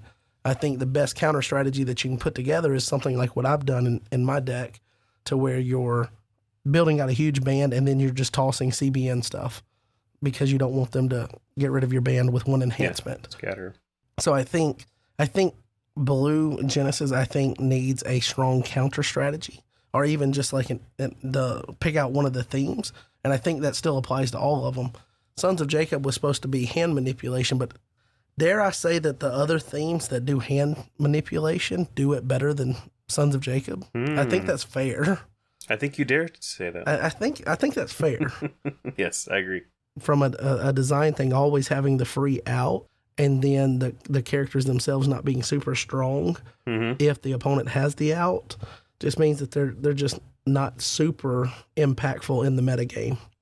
With that, I would say that they would need some kind of counter strategy built in. I don't know what that would be off the top of my head, but one thing I would come to is when the card designer first came out, I came out with Tree of Knowledge is what I called it, and it was a thing to make your opponent reveal their hand for the round. And so they would have to play with you having full knowledge of their hand as you go through. That's not necessarily a quote-unquote counter strategy, but it gives you knowledge in a way that no other theme does, or no other brigade does. And I thought that could be something strong for it that would be a really cool ability. So what's yours? So for me, I think a pet theme of mine is New Testament Gold. That's what I started off with. I knew you were going to go there. Yeah. Like, I mean, and this comes down to the fact that when I came into the game, I didn't have all the cards, and I was like, I'm going to design with what I've got. And I had all these New Testament Gold cards. There's so many cool cards in there. The Good Samaritan's a great territory class card. You have Watchful Servant, you have Jairus, you have a lot of cool cards. It's lacking some things, though. And Simon Cyrene was a nice add that they added as a in a card in Roots. Very good card. But still, it's just lacking some things here. One thing I'd like to point out is that they don't have really many good CVP enhancements. You have Jairus, which is amazing. Negates everything in battle, right? Like, if you can reveal a dominant, he negates everything in battle, including your stuff. But now you need to actually be able to play stuff. And the only really good modifier cards they have are like Amazing Faith, and you really don't have. It's not so amazing when it's the only thing you got. Exactly. It's the only thing, and it's not a battle winner on its own. Like, it's just another negate, and you're like, oh, I get to negate everything, so I can play another negate after it. And really, like, it's you got enhancements. You have 10 virgins through deck protection. Yeah, 10 virgins. Yeah, that doesn't move the needle much. Yeah, and like, this card is to me I call this a trap as a Samson card. It is a card like, yes, you can restrict your opponent from playing cards, but like then you have to play another enhancement afterwards too. So that it's forced to be. You have to have a combo with it. You have to have initiative with it, and there's just so many ways this thing can go wrong. Like, if you go in with your single hero, you play 10 virgins, and then they're like, okay, and I'll Christian martyr you afterwards. You're like, oh, I just used that and got nothing out of it. Obviously, like, we could talk about, but you could have Good Samaritan in your territory. We could go on and on, but I'm just saying, like, 10 virgins as a card requires extra pieces to be around it to be effective, and that's one of the reasons why I don't like the card. So I think New Testament Gold could use some good enhancements. They could use some modifier enhancements. They have a great hero lineup in terms of consistency. They're not a fast offense, but they are really good at continuously pushing forward and being consistent about that. So New Testament Gold, that's what I'd like to see. I'm smiling because I'm coming up with an idea for like a card to improve their situation, because that's the next step is what would you do? And this is one that I said would be a cool segue into Ager the Creator. So this is what I'll say is I'll give another theme in a minute, and maybe I'll do something for Blue too, but next Ager the Creator segment where we're able to get on, again, that's going to be around the arrival of the baby potentially, but let's come up with the design for the cards that is actually going to fix that'd be really cool. The themes that we come up with here. So it's a 2-part thing for Mitch. Yeah. Okay. I like that. So New Testament Gold, they reserve the opponent's stuff, right? Yeah. They should have cards built in to gain a benefit if the opponent has more cards in their reserve than you do. Than natural. Yeah. Well, then just than you do. So as you use your reserve, you get under. Yeah. And then as you put more stuff in their reserve, if they have more cards in their reserve than you do, your New Testament enhancements cannot be negated, or something.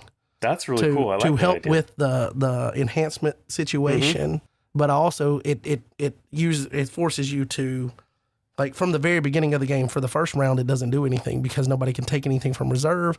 Exactly. But you could gain a benefit the first round because you can put into reserve. Yeah. So, actually, it'd be kind of cool. You could also run a 9-card reserve, I think, right? So, oh you yes, don't have to well, yes, you could do that. You could also set this up through like voice from heaven. Yeah. Like get rid of your reserve. That's a really cool idea. I like that design space. That's some good stuff. They should hire you. Oh, well, I don't know if they can afford me the way that. I'm just kidding. I'm kidding. I'd do it for twice of Chris's salary.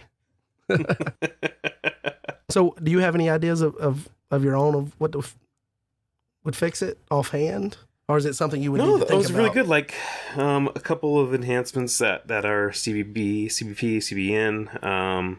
I think that's a really brilliant idea to tie off the reserved list. Like if your opponent has extra cards in the reserve, this card gets a bonus. I think that would be really cool, and it fits the theme of gold really well. So I'd love, I'm excited to think of some to design for the next podcast. That'd be fun. Okay, cool. I'll hold you to that. And if the baby ends up coming before we can do that, we'll just hold it until whenever you come back. The other thing that I would think about that I like playing, it's going to be hard, and this one would require a little bit of tweaking because it's such a meek synergy strategy. And that's kind of like when LOC first came out, I really liked Ruth.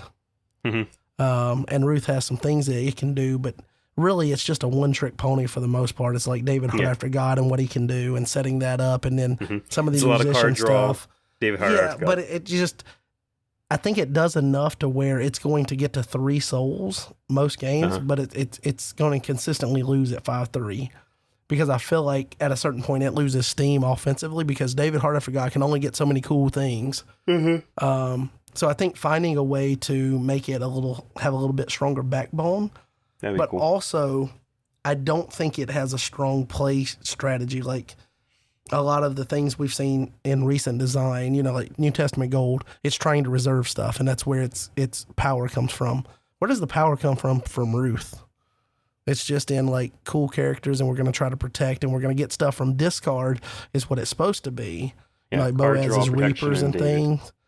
So I think finding a way to interact with maybe the discard pile a little bit more. Like if that sounds like a good idea. If X number of Ruth cards are in your discard pile, do this, or remove X Ruth cards from your discard pile to reserve X Ruth cards from your discard pile. That'd be cool. Yeah, or like you could use it for fuel for like a discard. You may remove any number of Ruth enhancements from your discard pile. Discard X evil characters. Yeah, and the X is the number of removed, like limit 3 or something. Because they've over time with redemption, they've always been like discard and going back and using that as like a way to keep using abilities and things. I think finding a way to use the discard pile to actually interact, and it would also be balanced out because we have the storehouse now that protects discard from opponents or whatever. So you could help try to eliminate them being able to cut off your source for your little gimmick, so to speak. Because if they could just banish your discard pile and then you don't have fuel for what your theme's trying to do, it'd be a bad game. But if you can put down storehouse and it protects, then and then they have a way to get rid of storehouse, and now it goes away immediately. It's almost like a tit for tat type of thing. And I think that's where rock, paper, scissors, you always want meta relevant decks to be doing that, because if one can kind of, I'm rock and paper and I only have to worry about scissors, now that becomes potentially too strong. So, and we've mentioned 3 good brigades here. I'm going to mention a quick one here. Evil Brown, Wilderness Humans. Like, there's a lot of really cool cards in that theme. It's just missing a few enhances, a few characters to be really good in my opinion. You got Blood Avenger. You got the Wilderness, I forget what their name, but the ones that just exchange each other. That's Wandering Israelites. Wandering Israelites, yeah. So there's lots of cool cards in Brown, and I love the theme of like them using curses as part of their other strategy. So I think that's a really cool theme. I think if they put out a few promos that boosted it, it could actually be a really strong theme. It's got a really strong dominant in terms of two strong dominants in terms of 40 years, and the Shuffle Lost Souls dominant. So yeah, and the potential synergy with Wilderness on offense as an identifier too. Exactly. Yeah. So it'd be really cool if that theme got some boosts. I would love to play that defense. Okay, so we're going to have to see some designs to fix it. You signed up for more homework. So I've got 2 and you've got 2 now. I got 2.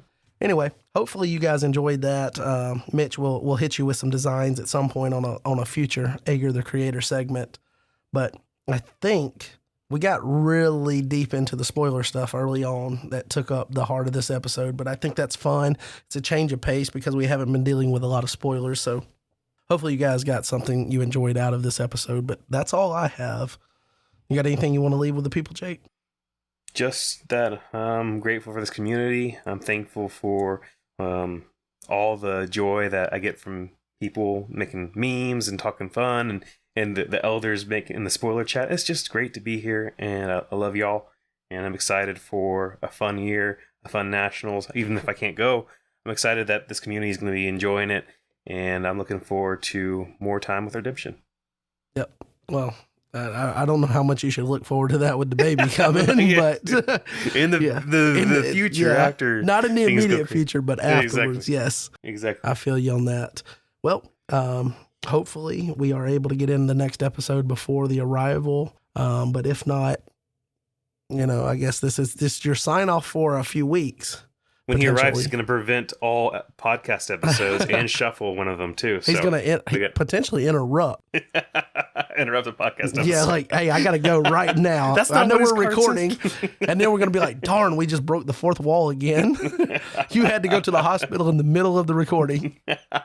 You'll have to FaceTime us or something from the hospital to... Yeah.